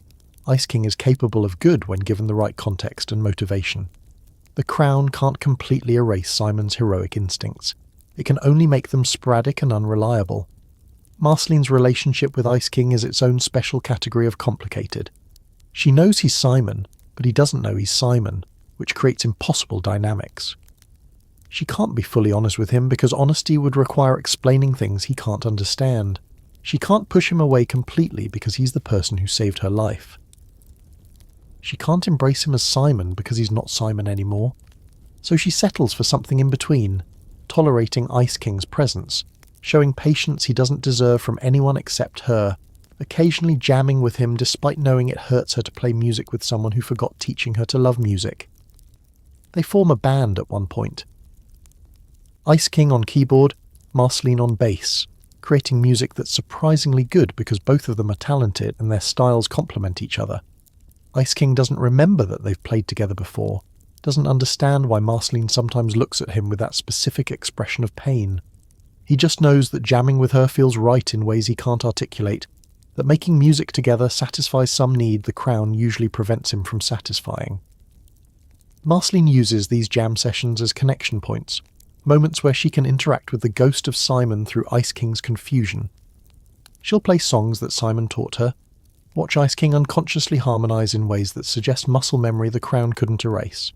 She'll reference their shared past obliquely, too indirectly for Ice King to catch, but directly enough that she's being honest about their history. It's her way of maintaining relationship with someone who can't remember there's a relationship to maintain. Ice King connects with other outcasts because outcasts recognise each other. Zergyok, the Goblin King who lost his kingdom and his sanity. Toronto, whatever Toronto is. Magic Man before he became normal Martin. These are beings who exist on ooze margins, who don't fit standard social categories, who've been damaged by magic or circumstance or their own choices. Ice King gravitates toward them because they don't judge his weirdness. They have their own weirdness that society rejected, so they understand rejection intimately. These relationships are often shallow and chaotic because everyone involved is too broken for depth. But they're real in their own way. Ice King isn't alone among the outcasts. He's part of a community of people who society gave up on, who gave up on themselves, who found each other in the margins and decided that belonging to a group of weirdos is better than not belonging at all. The Crown allows moments of clarity that become more frequent as the series progresses, brief windows where Ice King seems more aware, more Simon-like, more conscious of his own condition. These moments are heartbreaking because Ice King glimpses what he's lost, realizes he's trapped, understands that the person he used to be is gone. Then the Crown reasserts control, and he forgets the moment of clarity ever happened, goes back to princess kidnapping and penguin conversations like nothing changed. But the clarity moments accumulate somehow. Each brief glimpse of awareness leaves traces the Crown can't fully erase, builds towards something that might be character development, or might just be the Crown's control becoming slightly less absolute over centuries. Ice King starts showing more consistent empathy, more reliable kindness, more moments where he acts like a person rather than like a Crown-controlled puppet. Princess Bubblegum's relationship with Ice King evolves from kidnapping victim to something closer to patient she's monitoring. She's scientifically curious about his condition, has studied the Crown's effects, understands his backstory, and the tragedy underlying his villainy. She treats him with clinical compassion, not warm, not affectionate, but acknowledging that he's sick rather than evil, that his crimes stem from magical brain damage rather than genuine malice. She helps him sometimes in ways he doesn't recognize as help, develops containment strategies that are more humane than just beating him up, researches potential cures or treatments even though she knows the Crown is probably unbeatable, shows him basic respect as a being with thoughts and feelings, even when those thoughts are confused and those feelings are Crown corrupted. It's not friendship, but it's not pure enmity either. It exists in that space where professionalism and pity intersect. Ice King doesn't understand most of this nuance. He thinks Bubblegum secretly likes him, interprets her scientific interest as romantic interest, can't distinguish between studying you as a fascinating medical case and attracted to you romantically. The Crown won't let him understand those distinctions. But on some level, in ways he can't articulate, Ice King appreciates that Bubblegum sees him as something worth studying rather than just something to be defeated and discarded. The progression of Ice King being treated as tragic rather than evil happens across the entire series. Early episodes play him straight as a villain, threatening music, ominous entrances, actual danger to the princesses he kidnaps. Later episodes can't maintain that framing because once you know someone's backstory, once you understand the Crown's role, once you've seen Ice King be genuinely kind and vulnerable, treating him as a pure villain stops working narratively. He becomes the show's designated sad villain, the one whose defeat feels less like victory and more like managing someone's unfortunate condition.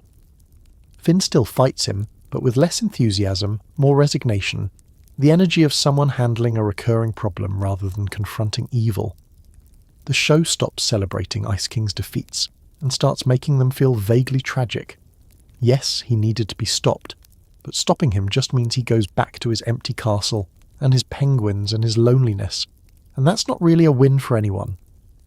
Ice King's capacity for growth despite deterioration is the show's thesis statement about disability, about mental illness, about conditions that damage people without destroying them completely.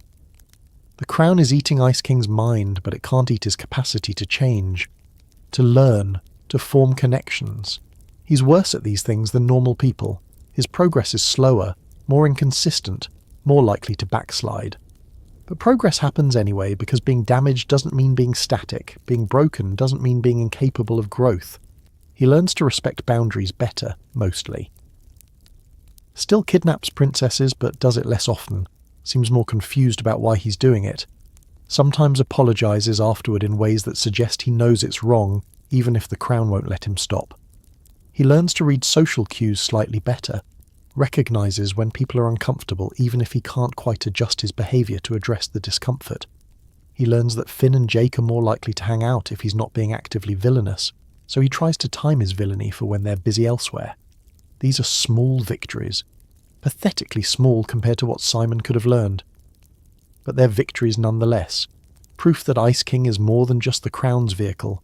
That personality and choice persist even in someone whose personality was mostly erased, and whose choices are heavily constrained by magical interference. The show never fixes Ice King because fixing him would require either removing the crown, which the crown won't allow, or curing the crown's effects, which seems impossible. Instead, the show suggests that maybe fixing isn't the goal. Maybe the goal is just helping Ice King be the best version of Ice King he can be, less harmful, more connected, more aware when the crown permits awareness, more human even in his inhuman state.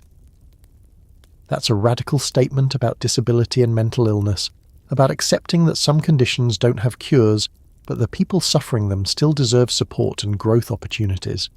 Ice King can't be Simon again, but Ice King can be an Ice King who has friends, who creates art, who helps people sometimes, who's building something like a life in the ruins of Simon's identity. That's not the happy ending anyone wanted, but it's the ending that's possible, and it's better than the alternative of Ice King remaining completely static in his tragedy. Other characters enabling this growth matters too. If everyone treated Ice King purely as a villain, he'd have no incentive to be anything else. But Finn's empathy, Jake's grudging tolerance, Marceline's patient grief, Bubblegum's clinical compassion, these create space for Ice King to be more than his worst impulses. They don't fix him, they just make room for him to exist as a full person, rather than just a problem. Ice King responds to this space by trying, in his fractured way, to be worth the tolerance people show him. He wants to be liked. He wants to matter to people. He wants connection so desperately that he'll accept even conditional, uncertain connection as valuable. And that desperation, while sad, is also what motivates his growth. He changes because change might make people stay, and people staying is the only thing the crown can't provide. So Ice King grows, slower than molasses, less consistently than tide patterns, always at risk of backsliding into crown-controlled chaos. But he grows, makes friends, learns limits, develops capacity for heroism that Simon would recognize even if Ice King doesn't. Becomes something more than just the crown's puppet, something that suggests Simon's core survived even the most thorough magical lobotomy. Is that hope, or just a different flavour of tragedy? Is Ice King's growth proof that people can change even in impossible circumstances, or proof that the smallest changes require monumental effort when your brain is being actively destroyed? And does the answer change how we should treat people who are broken in ways they can't control but can, maybe, slightly improve despite? Ice King can't answer those questions. He's too busy being grateful that Finn and Jake showed up to his party, too focused on his next creative project, too distracted by crown-induced impulses to contemplate philosophy. But his existence answers them anyway. Yes, growth is possible. Yes, people can change. Yes, even profound damage leaves room for becoming something better than you were yesterday. That's Ice King's arc across Adventure Time. Not redemption, not cure, just gradual movement toward being slightly less of a disaster, while still being fundamentally a disaster. And somehow, impossibly, that's enough to matter. Here's the thing about impossible problems. They don't stay impossible if you don't try to solve them. They become hauntingly, perpetually, almost solvable problems that consume everyone who tries to fix them. The crown cursing Simon should have been straightforward tragedy. Man puts on cursed object, man transforms, man stays transformed, the end. But Adventure Time doesn't do straightforward tragedy. Instead, it asks what happens when people refuse to accept tragedy as final, when love and stubbornness and scientific curiosity combine into a centuries-long campaign to fix something that might be fundamentally unfixable. Betty leads this campaign because of course she does. From the moment she arrives in U and discovers Simon is still cursed after 1,000 years, she dedicates herself to finding a cure with the intensity of someone who's been waiting centuries for a second chance. Except she hasn't been waiting. She was dead or non-existent or stored in whatever magical void Hambo's summoning pulled her from. But Betty doesn't know that, or doesn't care. She just knows Simon is broken, and she's historically very bad at accepting broken things she loves. Her first approach is scientific, which makes sense because Betty is a scholar who understands methodology and research protocols. She studies the crown using every analytical tool available in Oo, which is actually quite a lot because Princess Bubblegum has built a civilization that runs on candy science.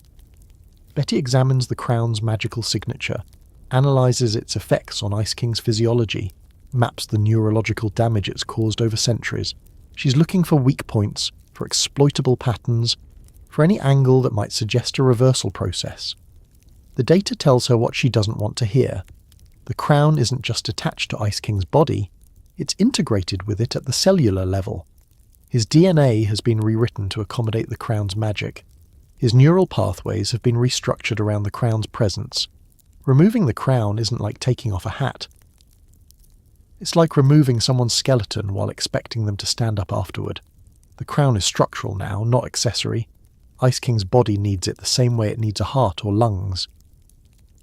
Betty rejects this conclusion, not because the science is wrong, but because accepting it means accepting that Simon is gone permanently, and Betty's entire identity across 2 lifetimes has been built on refusing that acceptance. So she looks for magical solutions instead, reasoning that science might say something is impossible, but magic specializes in making impossible things happen, usually with weird side effects. She consults every magical expert she can find. Wizards, witches, cosmic entities, anyone with knowledge of curses and their removal. Most tell her the same thing. The crown is too old, too powerful, too thoroughly integrated with its host. A few offer potential solutions that turn out to be either useless or catastrophically dangerous. One wizard suggests a ritual that might transfer the curse to someone else. Betty seriously considers this until she realizes transferring the curse just creates another Ice King, solves nothing, and would probably horrify Simon if he ever found out she did it. Princess Bubblegum helps, but with significant reservations. She's fascinated by the crown as a scientific problem, appreciates Betty's methodological approach, recognizes the tragedy of Simon's condition. But Bubblegum also sees what Betty refuses to acknowledge, that some problems don't have solutions, that sometimes accepting limits is the ethical choice, that pursuing impossible cures can cause more harm than leaving things alone. Bubblegum researches the crown's magic, develops theoretical models of how it works, proposes several potential intervention strategies. Each one has fatal flaws. Disrupting the crown's magic might kill Ice King outright. Gradually reducing its influence might just prolong suffering without achieving cure. Creating a counter-curse might interact with the original curse in unpredictable ways, potentially making things worse. Every solution Bubblegum calculates leads to either failure or unacceptable risk. Betty sees these failures as obstacles to overcome. Bubblegum sees them as data suggesting they should stop. This fundamental disagreement about when to quit trying is what eventually drives them apart professionally. Bubblegum believes in evidence-based limits. Betty believes that limits are just boundaries that haven't been broken yet. They're both right from their respective frameworks, which makes their conflict genuinely tragic rather than just a matter of one person being wrong. The physical danger of removing the crown becomes clearer through experimentation. Betty tries it once under controlled conditions, manages to get the crown off Ice King's head for approximately 4 seconds. Ice King immediately starts dying. Not metaphorically, not dramatically, literally dying in clinical, measurable ways. His body temperature spikes to levels that should cause organ failure. His cells start breaking down as if the magic that was preserving them suddenly stopped. His heart rhythm becomes erratic. Betty puts the crown back on before permanent damage occurs. But the experiment proves what they suspected. The crown is life support now, not just a curse. Remove it, and Ice King has maybe minutes before biological cascade failures kill him. This is the crown's masterpiece of cruelty. It made itself necessary. Simon can't take it off without dying, which means the curse is effectively permanent unless they find a way to either make Ice King's body independent of the crown, or remove the crown while keeping him alive through some other means. Both options seem impossible, but Betty refuses to accept impossible as an answer. She pursues time travel solutions because if she can go back to 1996 and stop Simon from putting on the crown, then none of this happens. Simon never transforms. Betty never leaves. The Mushroom War still happens, but maybe they face it together. Maybe both die in the apocalypse like normal humans instead of this extended torture of transformation and desperate attempted cure. Prismo helps with this because Prismo's the Wishmaster, and also apparently has time travel capabilities that make normal time travel look like amateur hour. Prismo likes Betty's determination but warns her about paradoxes, about changing the past in ways that unwrite the present, about the philosophical implications of erasing Ice King to save Simon. If Betty succeeds, does Ice King just stop existing? Does everything Ice King did, saving Marceline, his friendships with Finn and Jake, his art and music and 1,000 years of existence, vanish from the timeline? Betty doesn't care about these implications, or rather, she cares, but decides that saving Simon is worth the cost of erasing Ice King, which tells you everything about how Betty values identity and existence. She thinks Simon is the real person, and Ice King is just damaged Simon, which means erasing Ice King to restore Simon is fixing a problem rather than committing what amounts to murder. The time travel attempt fails because of course it does. Adventure Time runs on weird time logic where the past is simultaneously mutable and fixed, where changing things creates new timelines instead of overwriting old ones, where temporal mechanics specifically prevent easy solutions to tragic problems. Betty gets close to succeeding, actually makes it to the past, confronts pre-crown Simon with warnings about the future. Simon thanks her and puts on the crown anyway, because that's what happened, and what happened can't be unhappened, only branched into alternative versions that leave the original timeline intact. Betty returns to Oo having learned that time travel won't save Simon, or won't save her Simon, won't undo the specific tragedy she's trying to undo. She's devastated but not defeated because defeated would mean stopping, and Betty has forgotten how to stop. Magic Man enters the story here because Magic Man understands Betty's particular brand of madness intimately. He lost Margles, his partner, and spent centuries being cruel and chaotic because grief broke him in ways that only time and specific magical intervention could fix. He sees Betty destroying herself trying to save Simon and recognizes the pattern, someone sacrificing their sanity and identity to resurrect something that's already dead, using magic to refuse acceptance that should have come naturally. Magic Man offers advice that Betty immediately ignores. He tells her that some losses are permanent, that transformation changes people in ways that can't be reversed, that loving someone sometimes means letting them go even when they're technically still alive. Betty thanks him politely and continues her research because Magic Man was insane for centuries. So what does he know about making healthy choices regarding loss and magical intervention? Except Magic Man was right, and Betty knows it somewhere beneath her desperation. The crown has had Simon for 1,000 years. The person Betty loved existed for maybe 40 years before the crown started consuming him. By any reasonable metric, Simon is gone. The thing wearing his body is Ice King, a new being created from Simon's remnants and the crown's corruption. Saving Simon would require destroying Ice King, and destroying Ice King might be murder rather than cure. Betty pursues increasingly dark magic because conventional approaches keep failing. She learns from sources that Princess Bubblegum refuses to touch, ancient texts about reality manipulation, forbidden spells that trade pieces of the caster's identity for power, magic that costs sanity to use. Betty pays these costs willingly, because what's her sanity worth compared to Simon's salvation? What's her identity worth if she can trade it for his?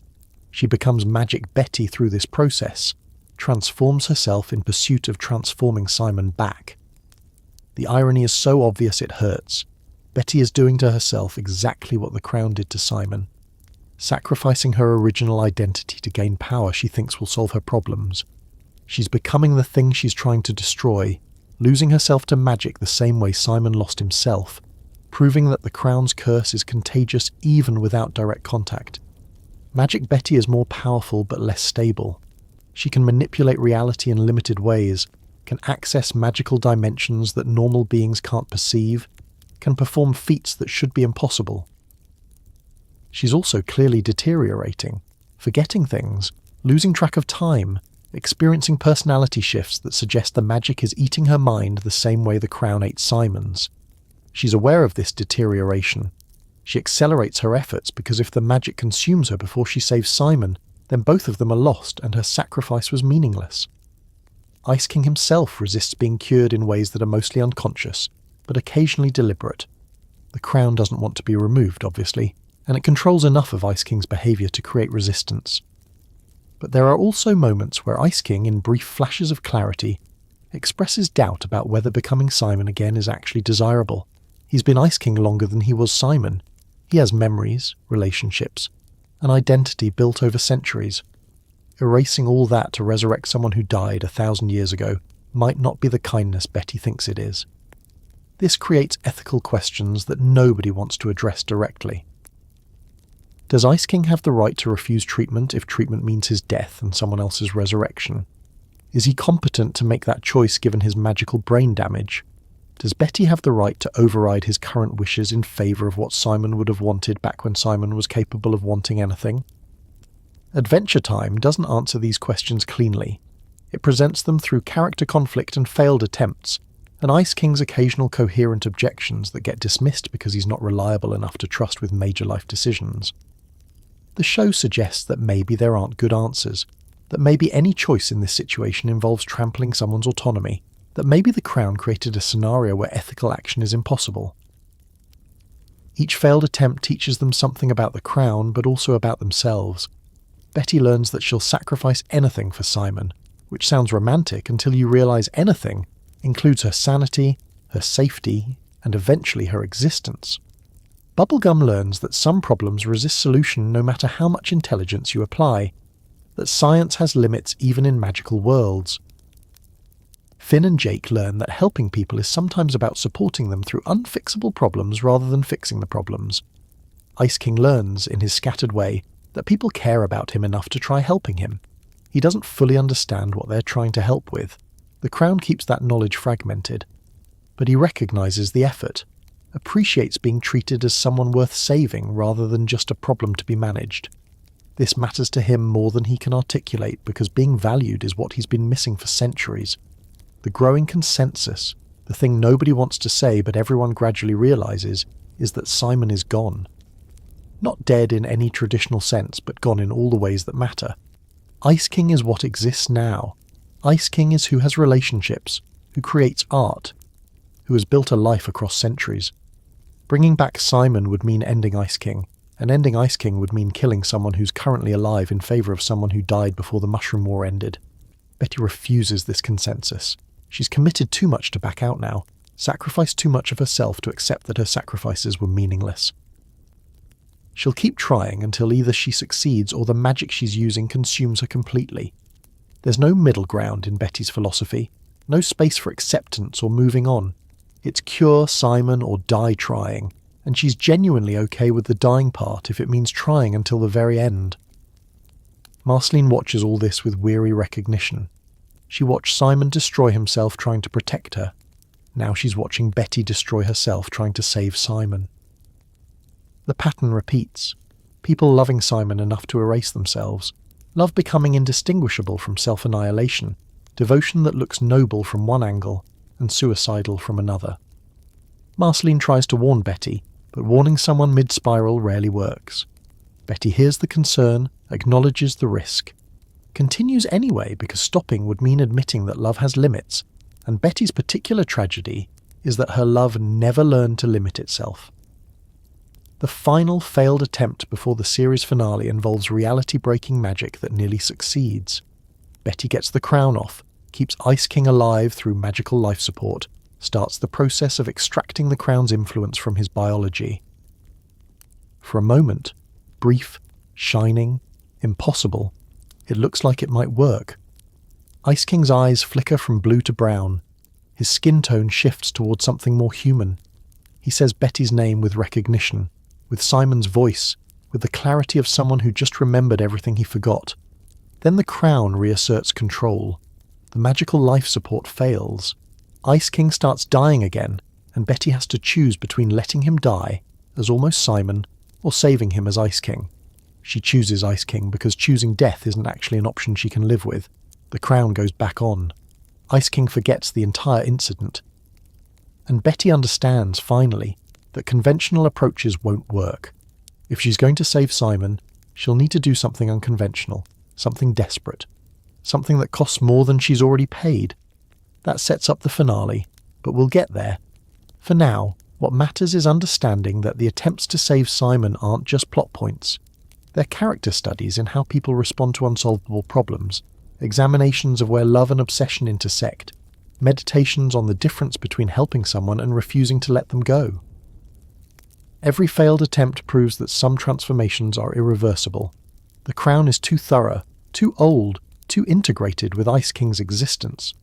But every attempt also proves that people will keep trying anyway, because humans are stubborn creatures who challenge impossibility as a hobby, who refuse to accept that some problems don't have solutions, who love hard enough to break themselves against immovable objects. Is that admirable or just sad? Is refusing to accept limits noble perseverance or tragic foolishness? And does the answer change if you're the one refusing to accept versus the one watching someone else refuse? Ice King can't answer these questions. Betty won't answer them because answering might mean admitting she should stop, and everyone else just watches the tragedy unfold, hoping for the best while preparing for the worst, understanding that sometimes loving someone means watching them destroy themselves and being unable to intervene because intervention would require force that love isn't supposed to use. The attempts to save Simon fail because the crown is unbeatable through conventional means.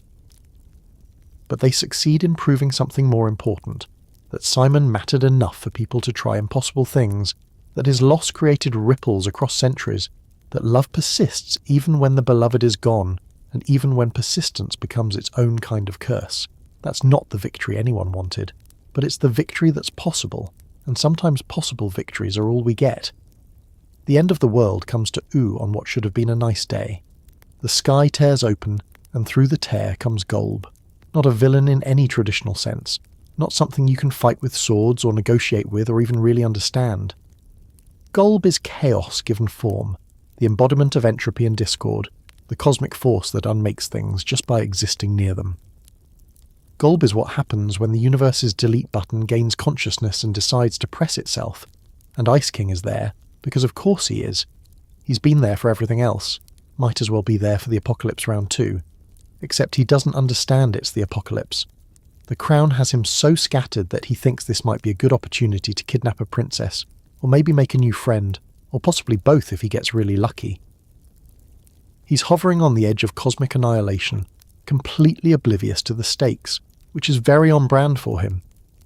Betty sees Ice King in danger and acts without thinking, which is also very on brand for her. She's been Magic Betty for a while now, powerful and deteriorating, holding herself together through sheer force of will and increasingly unstable magic. The finale is her last chance to save Simon. She knows this. Everyone knows this. The tension throughout the final battle isn't whether the heroes will win, it's whether Betty will save Simon before either Golb kills everyone, or Betty's magic consumes her completely. Golb's arrival creates chaos in ways that are both cosmic and personal. Buildings unmake themselves. Reality becomes optional. People start forgetting who they are as Golb's presence attacks identity itself, which is its whole thing. Golb doesn't destroy, it returns things to primordial chaos, to the state before they became whatever they are.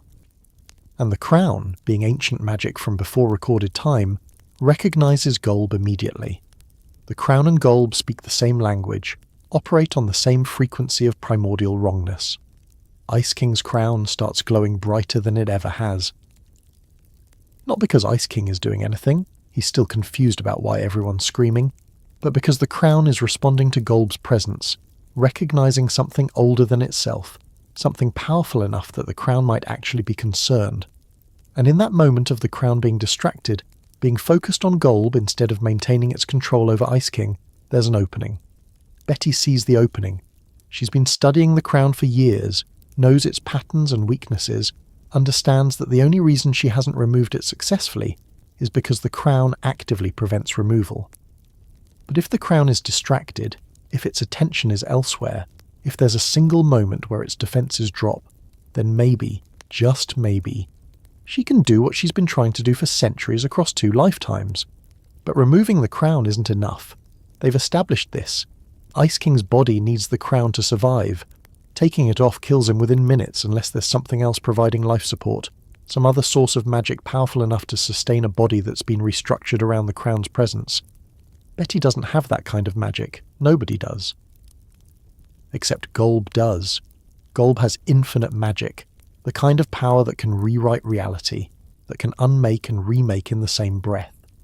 If Betty could access that power, could channel it, could use Golb's chaos magic to sustain Ice King while removing the crown and extracting its influence, Then she could finally actually genuinely save Simon. The cost would be everything she is. Using Golb's power means merging with Golb, becoming part of that chaos, sacrificing her individual identity to become a component of something cosmic and terrible. Betty would cease to exist as Betty. She'd be dissolved into Golb, her consciousness scattered across whatever incomprehensible existence Golb maintains, unable to think or feel or be anything except a fragment of entropy. Betty does it anyway. Of course she does. She's been building to this moment since 1996, since she chose Simon over Australia, since she decided that loving him meant sacrificing everything else. This is just the final sacrifice, the last step in a journey that's been about self-erasure from the beginning. She makes a wish. Prismo's still around, or was, or time is weird in finales. She makes a wish that combines with her magic and Golb's power, and it works. The crown comes off. Ice King screams because removal hurts in ways that have nothing to do with physical pain. Betty's magic flows into him, sustaining his body, extracting the crown's corruption, reversing 1,000 years of transformation in seconds that feel like centuries. And Betty dissolves.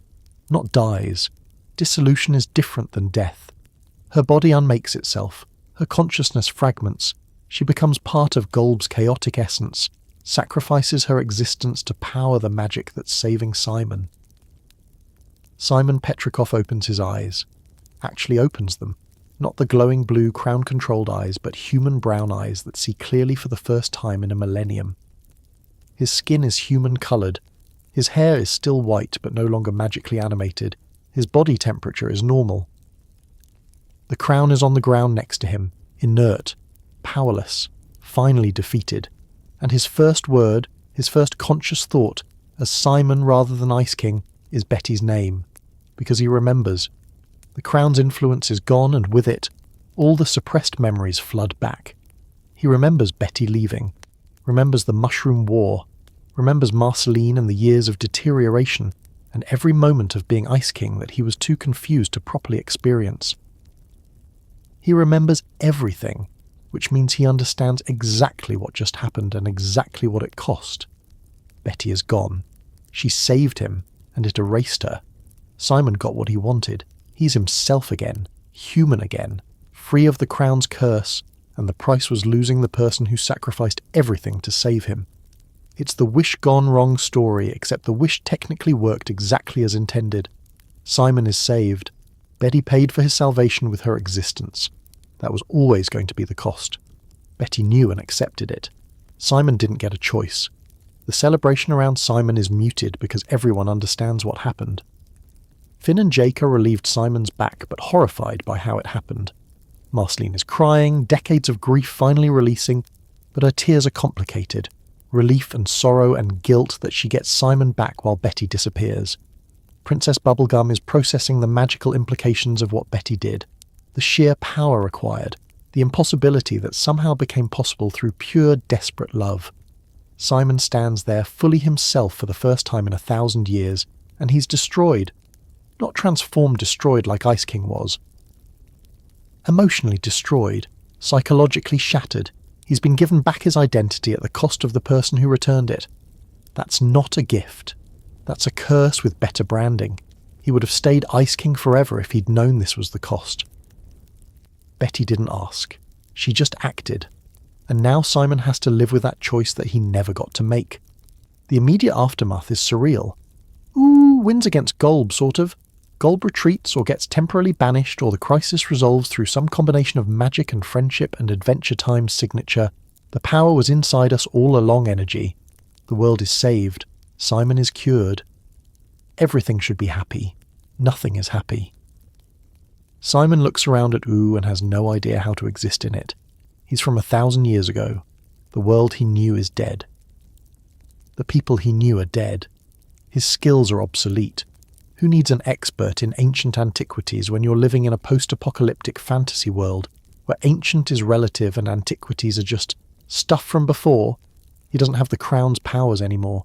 He's just a middle-aged human in a world that's moved past humanity, and he's powerless in ways that make Ice King's powerlessness look manageable. Ice King was powerful. Commanded ice magic, could fly, had combat abilities that made him a legitimate threat. Ice King was immortal, couldn't die from age or most injuries. Ice King had a place in Yu's ecosystem as the designated villain/sad wizard. Simon has none of that. Simon is human fragile, human mortal, human ordinary in a world where ordinary doesn't cut it. He's a museum piece that gained consciousness and has to figure out how to function in a world that's museum to him. Marceline helps because Marceline has been waiting for this moment for 1,000 years. She gets Simon back, actually gets him back. Not Ice King, but Simon, who remembers her and their time together, and why he sang her the Cheers theme song. They reunite, and it should be beautiful, and it is beautiful, but it's also incredibly sad because so much time has passed. Marceline is ancient now, has lived entire lifetimes that Simon missed. Simon remembers her as a little girl he protected. She remembers him as her protector who disappeared into madness. They have to rebuild relationship from memories that don't match anymore. Simon tries to readjust to being himself. He gets an apartment in the Candy Kingdom because Princess Bubblegum offers, and he doesn't know where else to go. He tries reading books, but the books are all about post-apocalyptic, about magic systems and kingdoms, and none of it connects to the scholarship he used to care about. He tries writing, but what is there to write about? Everything he knew is gone. Everyone he loved is dead except Marceline, and Marceline is off living her own life because she's an adult now, an ancient vampire queen with responsibilities and relationships that don't include managing Simon's adjustment period. The guilt is constant and crushing. Betty erased herself to save him. She gave up her existence, her consciousness, everything she was and could have been, all so Simon could be Simon again. And Simon didn't ask for this. He would have said no if she'd asked. He would have chosen to stay Ice King if the alternative was Betty's erasure. But Betty didn't give him that choice because Betty knew he'd refuse, knew that Simon would choose her over himself, so she made the choice unilaterally and left Simon to live with the consequences. How do you live with that? How do you wake up every day knowing someone loved you enough to delete themselves from existence? How do you find meaning in a life that cost someone else their entire being? Simon tries therapy, which exists in, apparently, and the therapist is a sentient piece of candy who's never dealt with this specific trauma, and mostly just nods sympathetically, while Simon talks about guilt and loss, and the crushing weight of being saved when salvation required sacrifice he never wanted anyone to make. Finn and Jake check on him. They're adults now, or older at least, changed by their own adventures and losses. They try to include Simon in things, but it's awkward because Simon isn't Ice King. Ice King was their weird villain friend who they had a relationship with, complicated but established. Simon is someone new, someone they've heard about but never really met, and starting a friendship from zero when you're all processing collective trauma is hard even for heroes, as emotionally evolved as Finn and Jake. Simon tries connecting with Ice King's friends, the outcasts and weirdos who tolerated Ice King's chaos. They don't know how to relate to Simon. They liked Ice King specifically because he was strange and broken and fit their community of misfit magic users. Simon is too normal, too human, too put together despite his obvious psychological damage. He doesn't fit their community the way Ice King did, which means curing Ice King cost him even his community of outcasts. The penguins are still around. They're at the Ice Kingdom, which still exists because ice castles don't disappear when their wizard gets cured. Simon visits once, thinks maybe he should reclaim the castle, finds Gunther and the other penguins living there like nothing changed. They honk at him. He honks back uncertainly. The penguins seem confused about why this human is in their territory. They don't recognize him. To them, Ice King left and some random person showed up. Simon realizes he's a stranger in his own castle, leaves, doesn't go back. The existential questions multiply. Who is Simon Petrikov? He was a scholar once, but that was 1,000 years ago, and all his knowledge is outdated. He was Ice King for way longer than he was Simon, which means most of his existence was as someone else. Is he really Simon, or is he a new person wearing Simon's memories, inhabiting a body that was Ice King's for centuries? If you're transformed for long enough, does transforming back count as becoming yourself or becoming someone new? Simon has Ice King's memories, but from the outside, like watching someone else's life. He remembers kidnapping princesses, but doesn't understand why he did it. Remembers conversations with Finn and Jake, but can't access the emotions he felt during them. Remembers creating art and music, but doesn't recognize the creative impulses that drove that creation. He's got 1,000 years of life experience that feels like someone else's autobiography, detailed and distant. He misses Betty constantly. Not just misses her presence, but misses having her to talk to about all this. Betty would understand the displacement, the identity confusion, the guilt. Betty experienced her own version of temporal displacement when she arrived in U from the past. But Betty is gone, dissolved into cosmic chaos, and Simon has to process Betty's loss while knowing that her loss is the reason he's capable of processing anything at all. The crown sits in Princess Bubblegum's laboratory, contained and studied. Simon visits it once out of morbid curiosity. The crown is inert, powerless without a host. Looking at it triggers no desire to put it on, no residual magical compulsion. It's just an object now, a piece of jewellery that ruined his life. Simon stands there staring at the thing that transformed him, waiting to feel something. Rage, fear, relief, and feels nothing. The crown is too small to contain all the tragedy it caused. Blaming it feels like blaming a tornado for the damage it causes. The crown is just what it is. Simon tries finding purpose in helping others. He volunteers at hospitals, uses his outdated medical knowledge in ways that occasionally prove useful. He helps Bubblegum with research when she needs someone who understands pre-war science. He tutors kids in subjects that probably won't matter to their lives, but might matter to someone's life eventually. He's building existence from small meaningful moments, because huge meaningful moments are currently unavailable and small is better than nothing. But there's this persistent sense of wrongness, this feeling that he's living borrowed time that cost too much. Betty bought his freedom with her existence. Every moment Simon is alive and himself, Betty is paying for it by being not alive and not herself. That's not sustainable psychologically. That's a debt that can never be repaid, a guilt that doesn't resolve, a grief without clear object because Betty isn't dead in any traditional sense and mourning her feels presumptuous when she might still exist in some scattered consciousness across Golb's chaos. Marceline helps the most because Marceline understands Simon's specific category of loss. She lost him for 1,000 years, got him back, has to relearn how to have him in her life. They have jam sessions where Marceline plays bass and Simon tries keyboard like Ice King used to. Except Simon is rusty and uncertain and the music doesn't flow the same way. Ice King created instinctively. Simon creates deliberately, which makes the art more technically proficient but less emotionally honest. They talk about Betty. Marceline never met Betty, but knows her through Simon's stories and Betty's actions. Simon talks about her constantly because talking keeps her alive in some sense, preserves her through narrative since she can't be preserved through existence. Marceline listens and recognises the pattern. Simon talking about Betty the way she used to talk about Simon to people who only knew Ice King. They're both mourning versions of people that technically still exist but are inaccessible. The question that haunts Simon, the one he can't resolve and can't stop asking, is whether this was worth it. Betty thought saving him was worth her existence, but Simon isn't sure he's worth that cost. What has he gained by being Simon again? He's displaced, purposeless, burdened with guilt that will never ease. Ice King was happier in his confusion. Ice King didn't understand what he'd lost. Simon understands everything he lost, and everything Betty lost saving him, and that understanding is its own curse.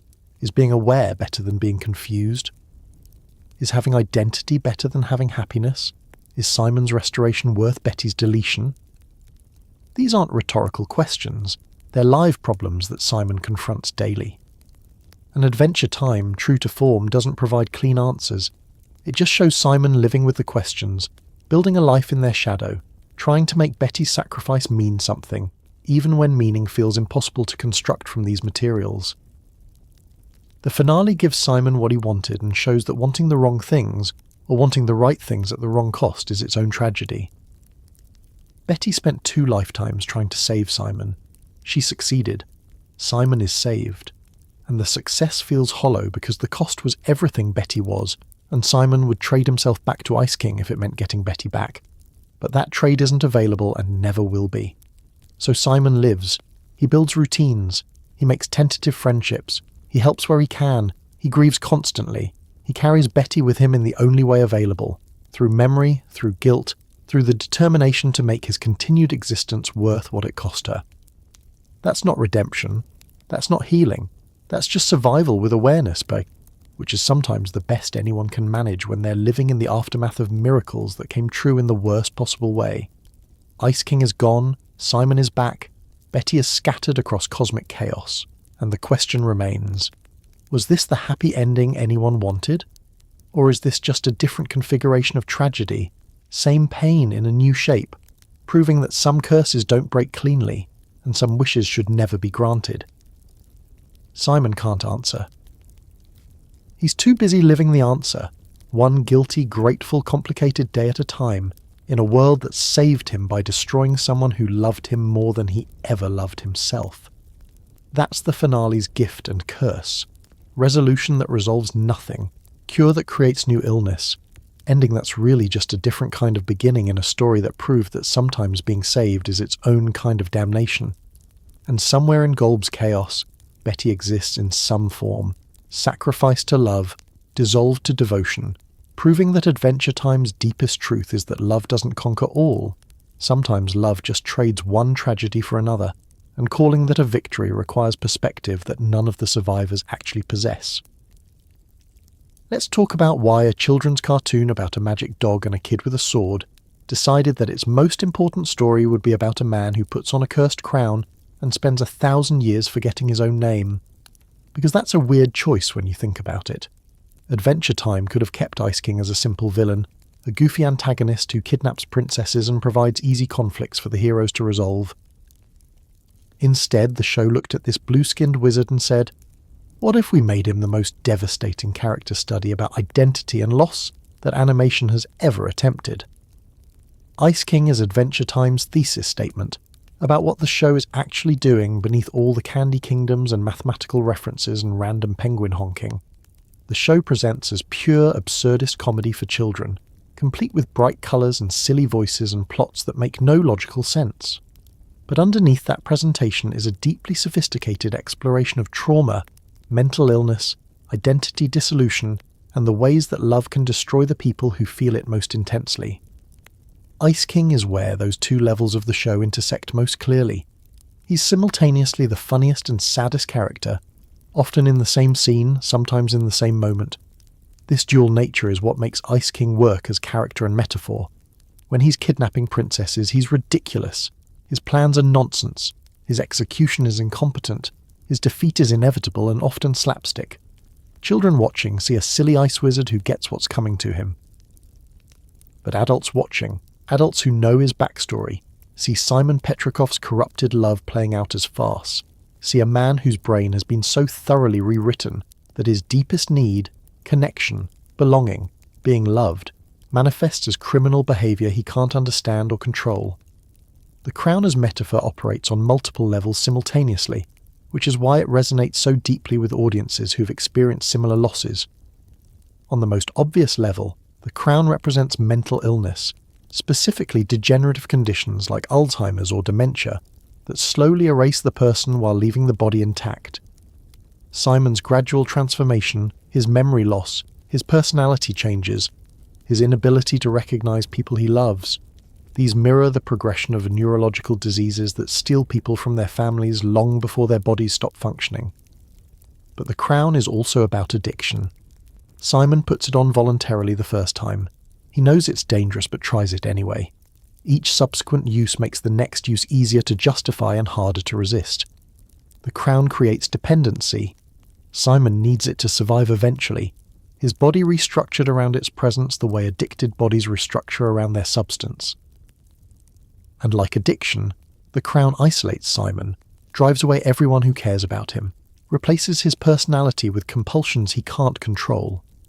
The crown represents irreversible change more broadly. Sometimes life transforms you in ways you can't undo. Trauma, illness, loss. These things change who you are at fundamental levels, and there's no going back to who you were before. Simon can't become pre-crown Simon again even after the crown is removed, because the person who went into the transformation isn't the same as the person who comes out. You can't unlearn trauma. You can't forget loss. You can't reverse the ways that suffering reshapes your neural pathways and personality. The crown made this literal through magic, but it's describing something true about human experience. And the crown represents time's cruelty. Ice King is 1,000 years old but mentally stuck in fragments of his past, unable to form new coherent memories, reliving the same compulsions without understanding their origin. That's what aging does to people sometimes. Traps them in a present they don't fully comprehend, surrounded by a past they can't quite access. Simon outlived his context, survived into a world that has no place for who he was, exists as a relic who's still breathing. That's a specific kind of horror that becomes more relevant the older you get. Why does this resonate with adult audiences specifically? Because Adventure Time aired during a cultural moment when millennials were processing their own generational trauma. Economic collapse, climate anxiety, the sense that the world they inherited was fundamentally broken and nobody was coming to fix it. Ice King, surviving an apocalypse that destroyed his entire civilization and left him broken in a strange new world, is almost too perfect as metaphor. He's everyone who grew up expecting one future and got delivered something completely different, who adapted but lost themselves in the adaptation, who survives while wondering whether survival was worth what it cost. The show's treatment of Ice King evolves as it goes, which mirrors how audience understanding deepens with repeated viewing and accumulated context. Early episodes play Ice King as pure comedy. Look at this pathetic wizard. Isn't he ridiculous? Isn't it funny how bad he is at villainy? But as the backstory accumulates, as we learn about Simon and Betty and Marceline, the comedy becomes uncomfortable. You can't laugh at Ice King quite the same way once you know he's a tragedy in a wizard hat. The show doesn't stop making him funny. It just adds layers of sad beneath the funny, creates this cognitive dissonance where you're laughing at someone whose suffering is profound and undeserved. This is sophisticated narrative technique disguised as children's entertainment. Adventure Time trains its audience to hold multiple emotional truths simultaneously.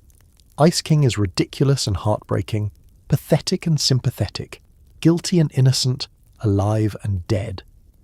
He exists in this space of contradiction where normal character categorization doesn't work. He's not villain or victim, but both and neither, occupying territory that's deeply human in its refusal to be simple. The balance between comedy and tragedy across Ice King's arc is what prevents the character from becoming oppressively dark. If Adventure Time only showed us Simon's deterioration, if every Ice King appearance was played for pure tragedy, the character would be unwatchable.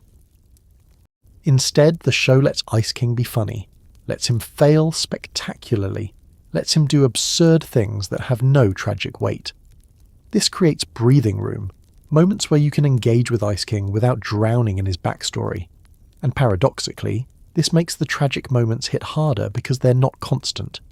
When Ice King has a moment of clarity, when he almost remembers something important, when the tragedy surfaces through the comedy, those moments devastate precisely because they're surrounded by levity. Ice King as Adventure Time's most tragic character is a bold statement in a show full of tragic characters, but it's defensible. Marceline lost her mother and watched her father figure deteriorate. Finn grew up without parents and struggled with abandonment issues. Princess Bubblegum deals with the weight of immortal responsibility and the loneliness of being too smart for almost everyone around her. The show is full of damaged people processing trauma through adventure. But Ice King's tragedy is unique because he doesn't get to process it. He doesn't even get to understand it. His tragedy is happening to him constantly, and he's too fractured to comprehend what he's lost. That's worse than conscious suffering. That's having your suffering stolen along with everything else. Simon Petrikov versus Ice King. Which one was real? This question doesn't have a clean answer because identity doesn't work the way we pretend it does. We tell ourselves there's a core self, an essential you that persists through change and time. But Ice King challenges that assumption. If you transform completely, if your memories are erased and personality rewritten and body restructured, is the thing that remains still you? Or is it someone new who inherited your body? Simon existed for maybe 40 years before the crown started destroying him.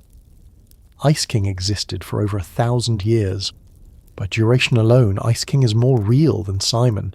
He's the default state, the thing Simon became and remained being. But we instinctively privilege Simon as the real identity because Simon was first, was chosen, was the version that existed before magical interference. We treat Ice King as false identity, corruption, something that shouldn't be. But that judgment assumes identity has to be voluntary to be real, has to be desired to be valid. Ice King didn't choose to become Ice King, but he is Ice King in every meaningful sense. He has 1,000 years of memories, relationships, creative output, experiences that are his even if they're fractured and confused. When the crown comes off and Simon returns, Ice King effectively dies. A consciousness that existed for a millennium just stops existing, replaced by someone who technically has better claim to the body, but hasn't inhabited it for centuries. Is that redemption or murder? Is restoring Simon healing Ice King or killing him? Adventure Time suggests both are true simultaneously. Simon's return is presented as positive. The curse is broken, the victim is saved, Betty's sacrifice achieves its goal.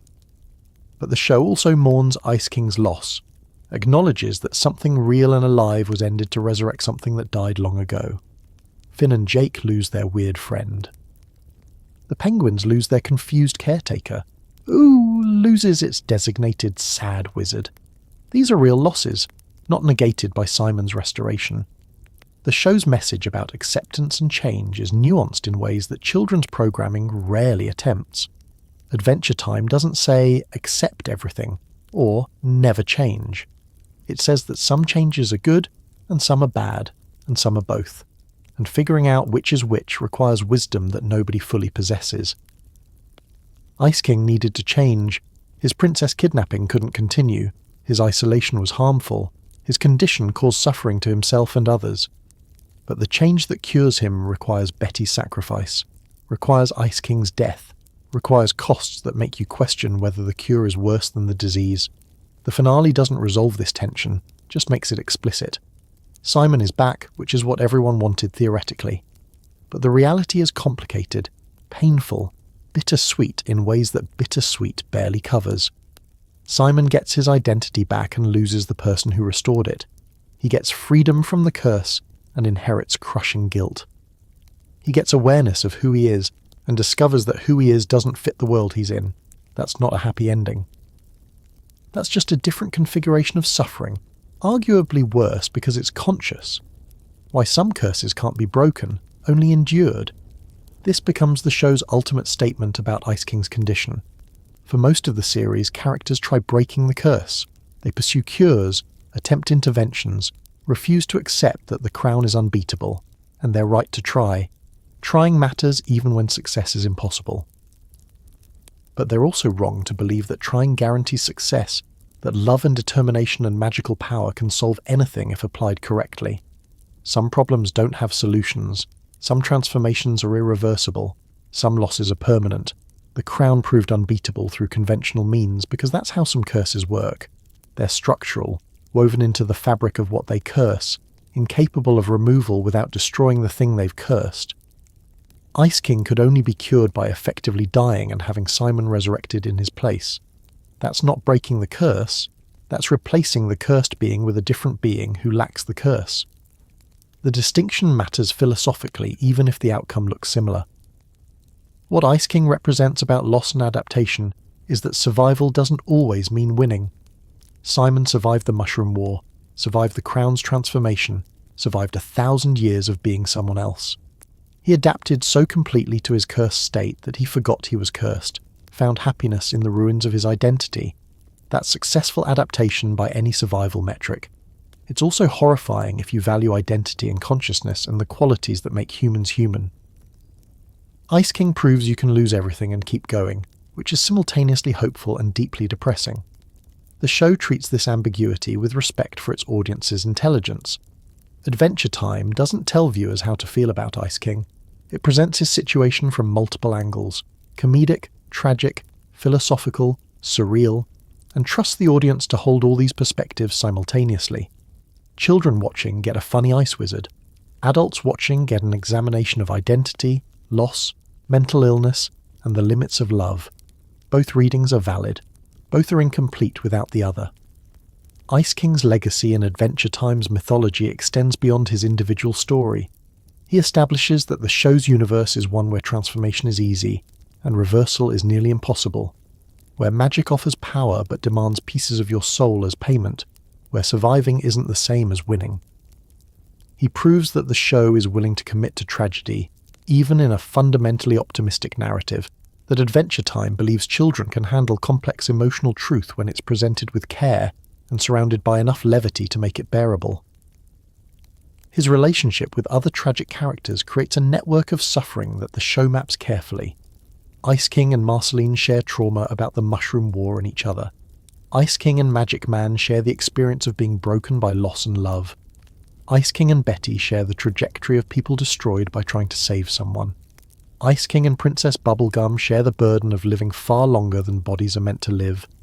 These connections aren't accidental. Adventure Time is building an argument about suffering, that it's universal, that it connects people, that acknowledging it without being consumed by it is how you survive in a world that includes both magic and apocalypse. The philosophical depth of Ice King's arc is what separates Adventure Time from other animated series attempting serious themes.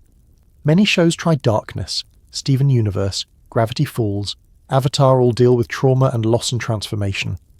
But Ice King's story is uniquely committed to not offering clean resolution. Steven gets therapy and support. Dipper and Mabel defeat their demons and grow. Aang maintains his identity through transformation. Ice King doesn't get these narrative mercies. His curse is too thorough. His damage is too severe. His story is about living with conditions that don't improve, adapting to realities that don't change, finding meaning in situations that objectively lack meaning. That's a harder message than most children's entertainment attempts. It's saying that some problems you'll carry forever, that some pain doesn't have purpose, that surviving trauma doesn't make you stronger or better, just traumatized and surviving. Ice King isn't inspirational in traditional ways. He's not a model for overcoming adversity because he doesn't overcome anything. He just persists, confused and broken, and the show suggests that persistence without understanding or improvement or hope of cure is still valuable somehow, still worth depicting, still part of the human experience that children will encounter eventually and might as well start processing now. Love, sacrifice, and what makes us who we are. These are Ice King's core themes and Adventure Time's deepest questions. Simon loved Betty and Marceline enough to sacrifice himself, which sounds noble until you see the results. Betty loved Simon enough to erase herself, which sounds romantic until you consider Simon's guilt.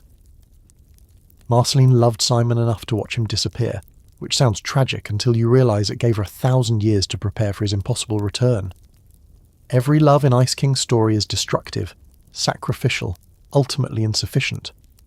Love doesn't fix Ice King. It makes him, breaks him, traps him in cycles of loss that repeat across centuries. But love also creates the only meaningful moments in Ice King's existence. Simon's love for Betty and Marceline motivated his transformation's resistance, gave him years of coherence he wouldn't have had otherwise. Ice King's corrupted love drives him to create art, seek connection, build something like a life in the ruins of Simon's identity. Betty's love achieves the impossible cure, succeeds where logic and science failed. Marceline's love preserves Simon's memory and eventually receives him back.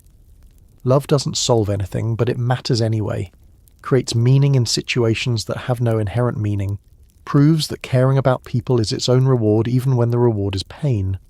What makes us who we are when everything about us changes? Ice King forces this question into concrete terms. His body changed. His mind changed. His memories, personality, relationships, goals, all transformed beyond recognition. Yet something persisted. Call it soul, consciousness, fundamental self. Some core element survived even total transformation. Ice King creates art like Simon did, seeks connection like Simon did, shows kindness like Simon did. The expressions are corrupted, but the impulses are recognizable. Simon's goodness survived even the crown's most thorough erasure. This suggests identity is more resilient than we fear, and more fragile than we hope. You can lose everything and still be fundamentally you in ways that manifest through action rather than memory. But you can also be replaced entirely, have your identity overwritten so completely that you becomes a philosophical question without clear answer. Ice King exists in the space between these truths, simultaneously Simon and not Simon, Ice King and not quite Ice King, someone and no one and everyone who's ever felt themselves slipping away while unable to stop the slide. Adventure Time's hopeful surrealism emerges even in Ice King's darkest moments. Yes, he's tragic. Yes, his story is about irreversible loss and unavoidable suffering. But he's also funny, creates beautiful art, has friends who care about him, finds joy in small moments. The show refuses to treat tragedy as totalizing. Ice King can be devastating and ridiculous in the same breath, because life contains multitudes, because human experience includes comedy and horror equally, because pretending either exists without the other is lying about what it means to be conscious in a complicated world. The final image of Ice King, and we're talking conceptual final image, the essence of what he represents, is a person dancing on the edge of oblivion, making art from the void, finding connection in isolation, laughing while crying, creating meaning in situations designed to be meaningless. He's proof that you can be broken beyond repair and still matter, still love, still make things that didn't exist before you made them. He's tragic but not defeated, damaged but not destroyed, lost but still somehow finding his way. So what do we learn from Ice King? That transformation is inevitable and terrifying. That love costs more than you can afford and you pay anyway. That identity is more fragile than we pretend and more resilient than we fear. That some curses don't break and you live with them anyway. That making art and seeking connection and showing kindness matters even when everything else is falling apart. That surviving isn't the same as winning, but it's what you do when winning isn't available. That memory and personality and the self are all negotiable, but something essential persists through even the most thorough erasure. That comedy and tragedy aren't opposites, but partners, creating meaning through their interplay. That mental illness and neurological damage and magical curses are all just different lenses on the same question. What happens when your brain stops being fully yours? That accepting limits is wisdom, and refusing limits is courage, and you need both to navigate situations where nothing good happens, but you have to keep going anyway. That love doesn't fix people, but it gives them reasons to survive being unfixable. Ice King is Adventure Time's heart, broken, beating, refusing to stop despite every reason it should. He's why the show matters beyond entertainment, why it resonates with audiences decades after airing, why it's studied as serious art rather than dismissed as children's programming. He proves animation can tackle profound philosophical questions while staying accessible to children. He demonstrates that trauma narratives don't need neat resolution to be meaningful. He shows that sometimes the most radical act is continuing to exist when existence has become impossibly difficult. Who are you when you can't remember who you were? What's left when everything defining you is taken away? How do you build meaning in ruins? Why keep trying when trying has failed 1,000 times? These questions don't have answers. Ice King is the answer anyway. Not through resolution, but through persistence. Not through solving, but through surviving. Not through understanding, but through keeping going when understanding is impossible. And maybe that's enough. Maybe Ice King's existence, confused and painful and beautiful and absurd, is Adventure Time's thesis about life in a world that includes apocalypse and magic and love and loss, and all the other things that break people without destroying them completely.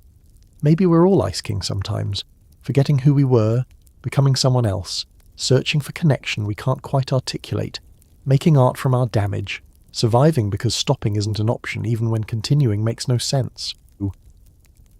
The crown took Simon Petrikov and made him Ice King. That's tragedy. Ice King kept existing, kept creating, kept trying to connect for 1,000 years. That's comedy. Both are true. Neither cancels the other. And in that space between tragedy and comedy, between loss and adaptation, between who you were and who you've become, lives something worth calling human. Or at least human enough to matter, which in Adventure Time's magical, surreal, compassionate universe is the same thing. So Ice King matters because he's us at our worst and best simultaneously, broken and whole, lost and found, dying and living, all at once, all the time, making the best of impossible circumstances, because the alternative is surrender, and surrender isn't in his programming anymore if it ever was. And that's mathematical. That's algebraic.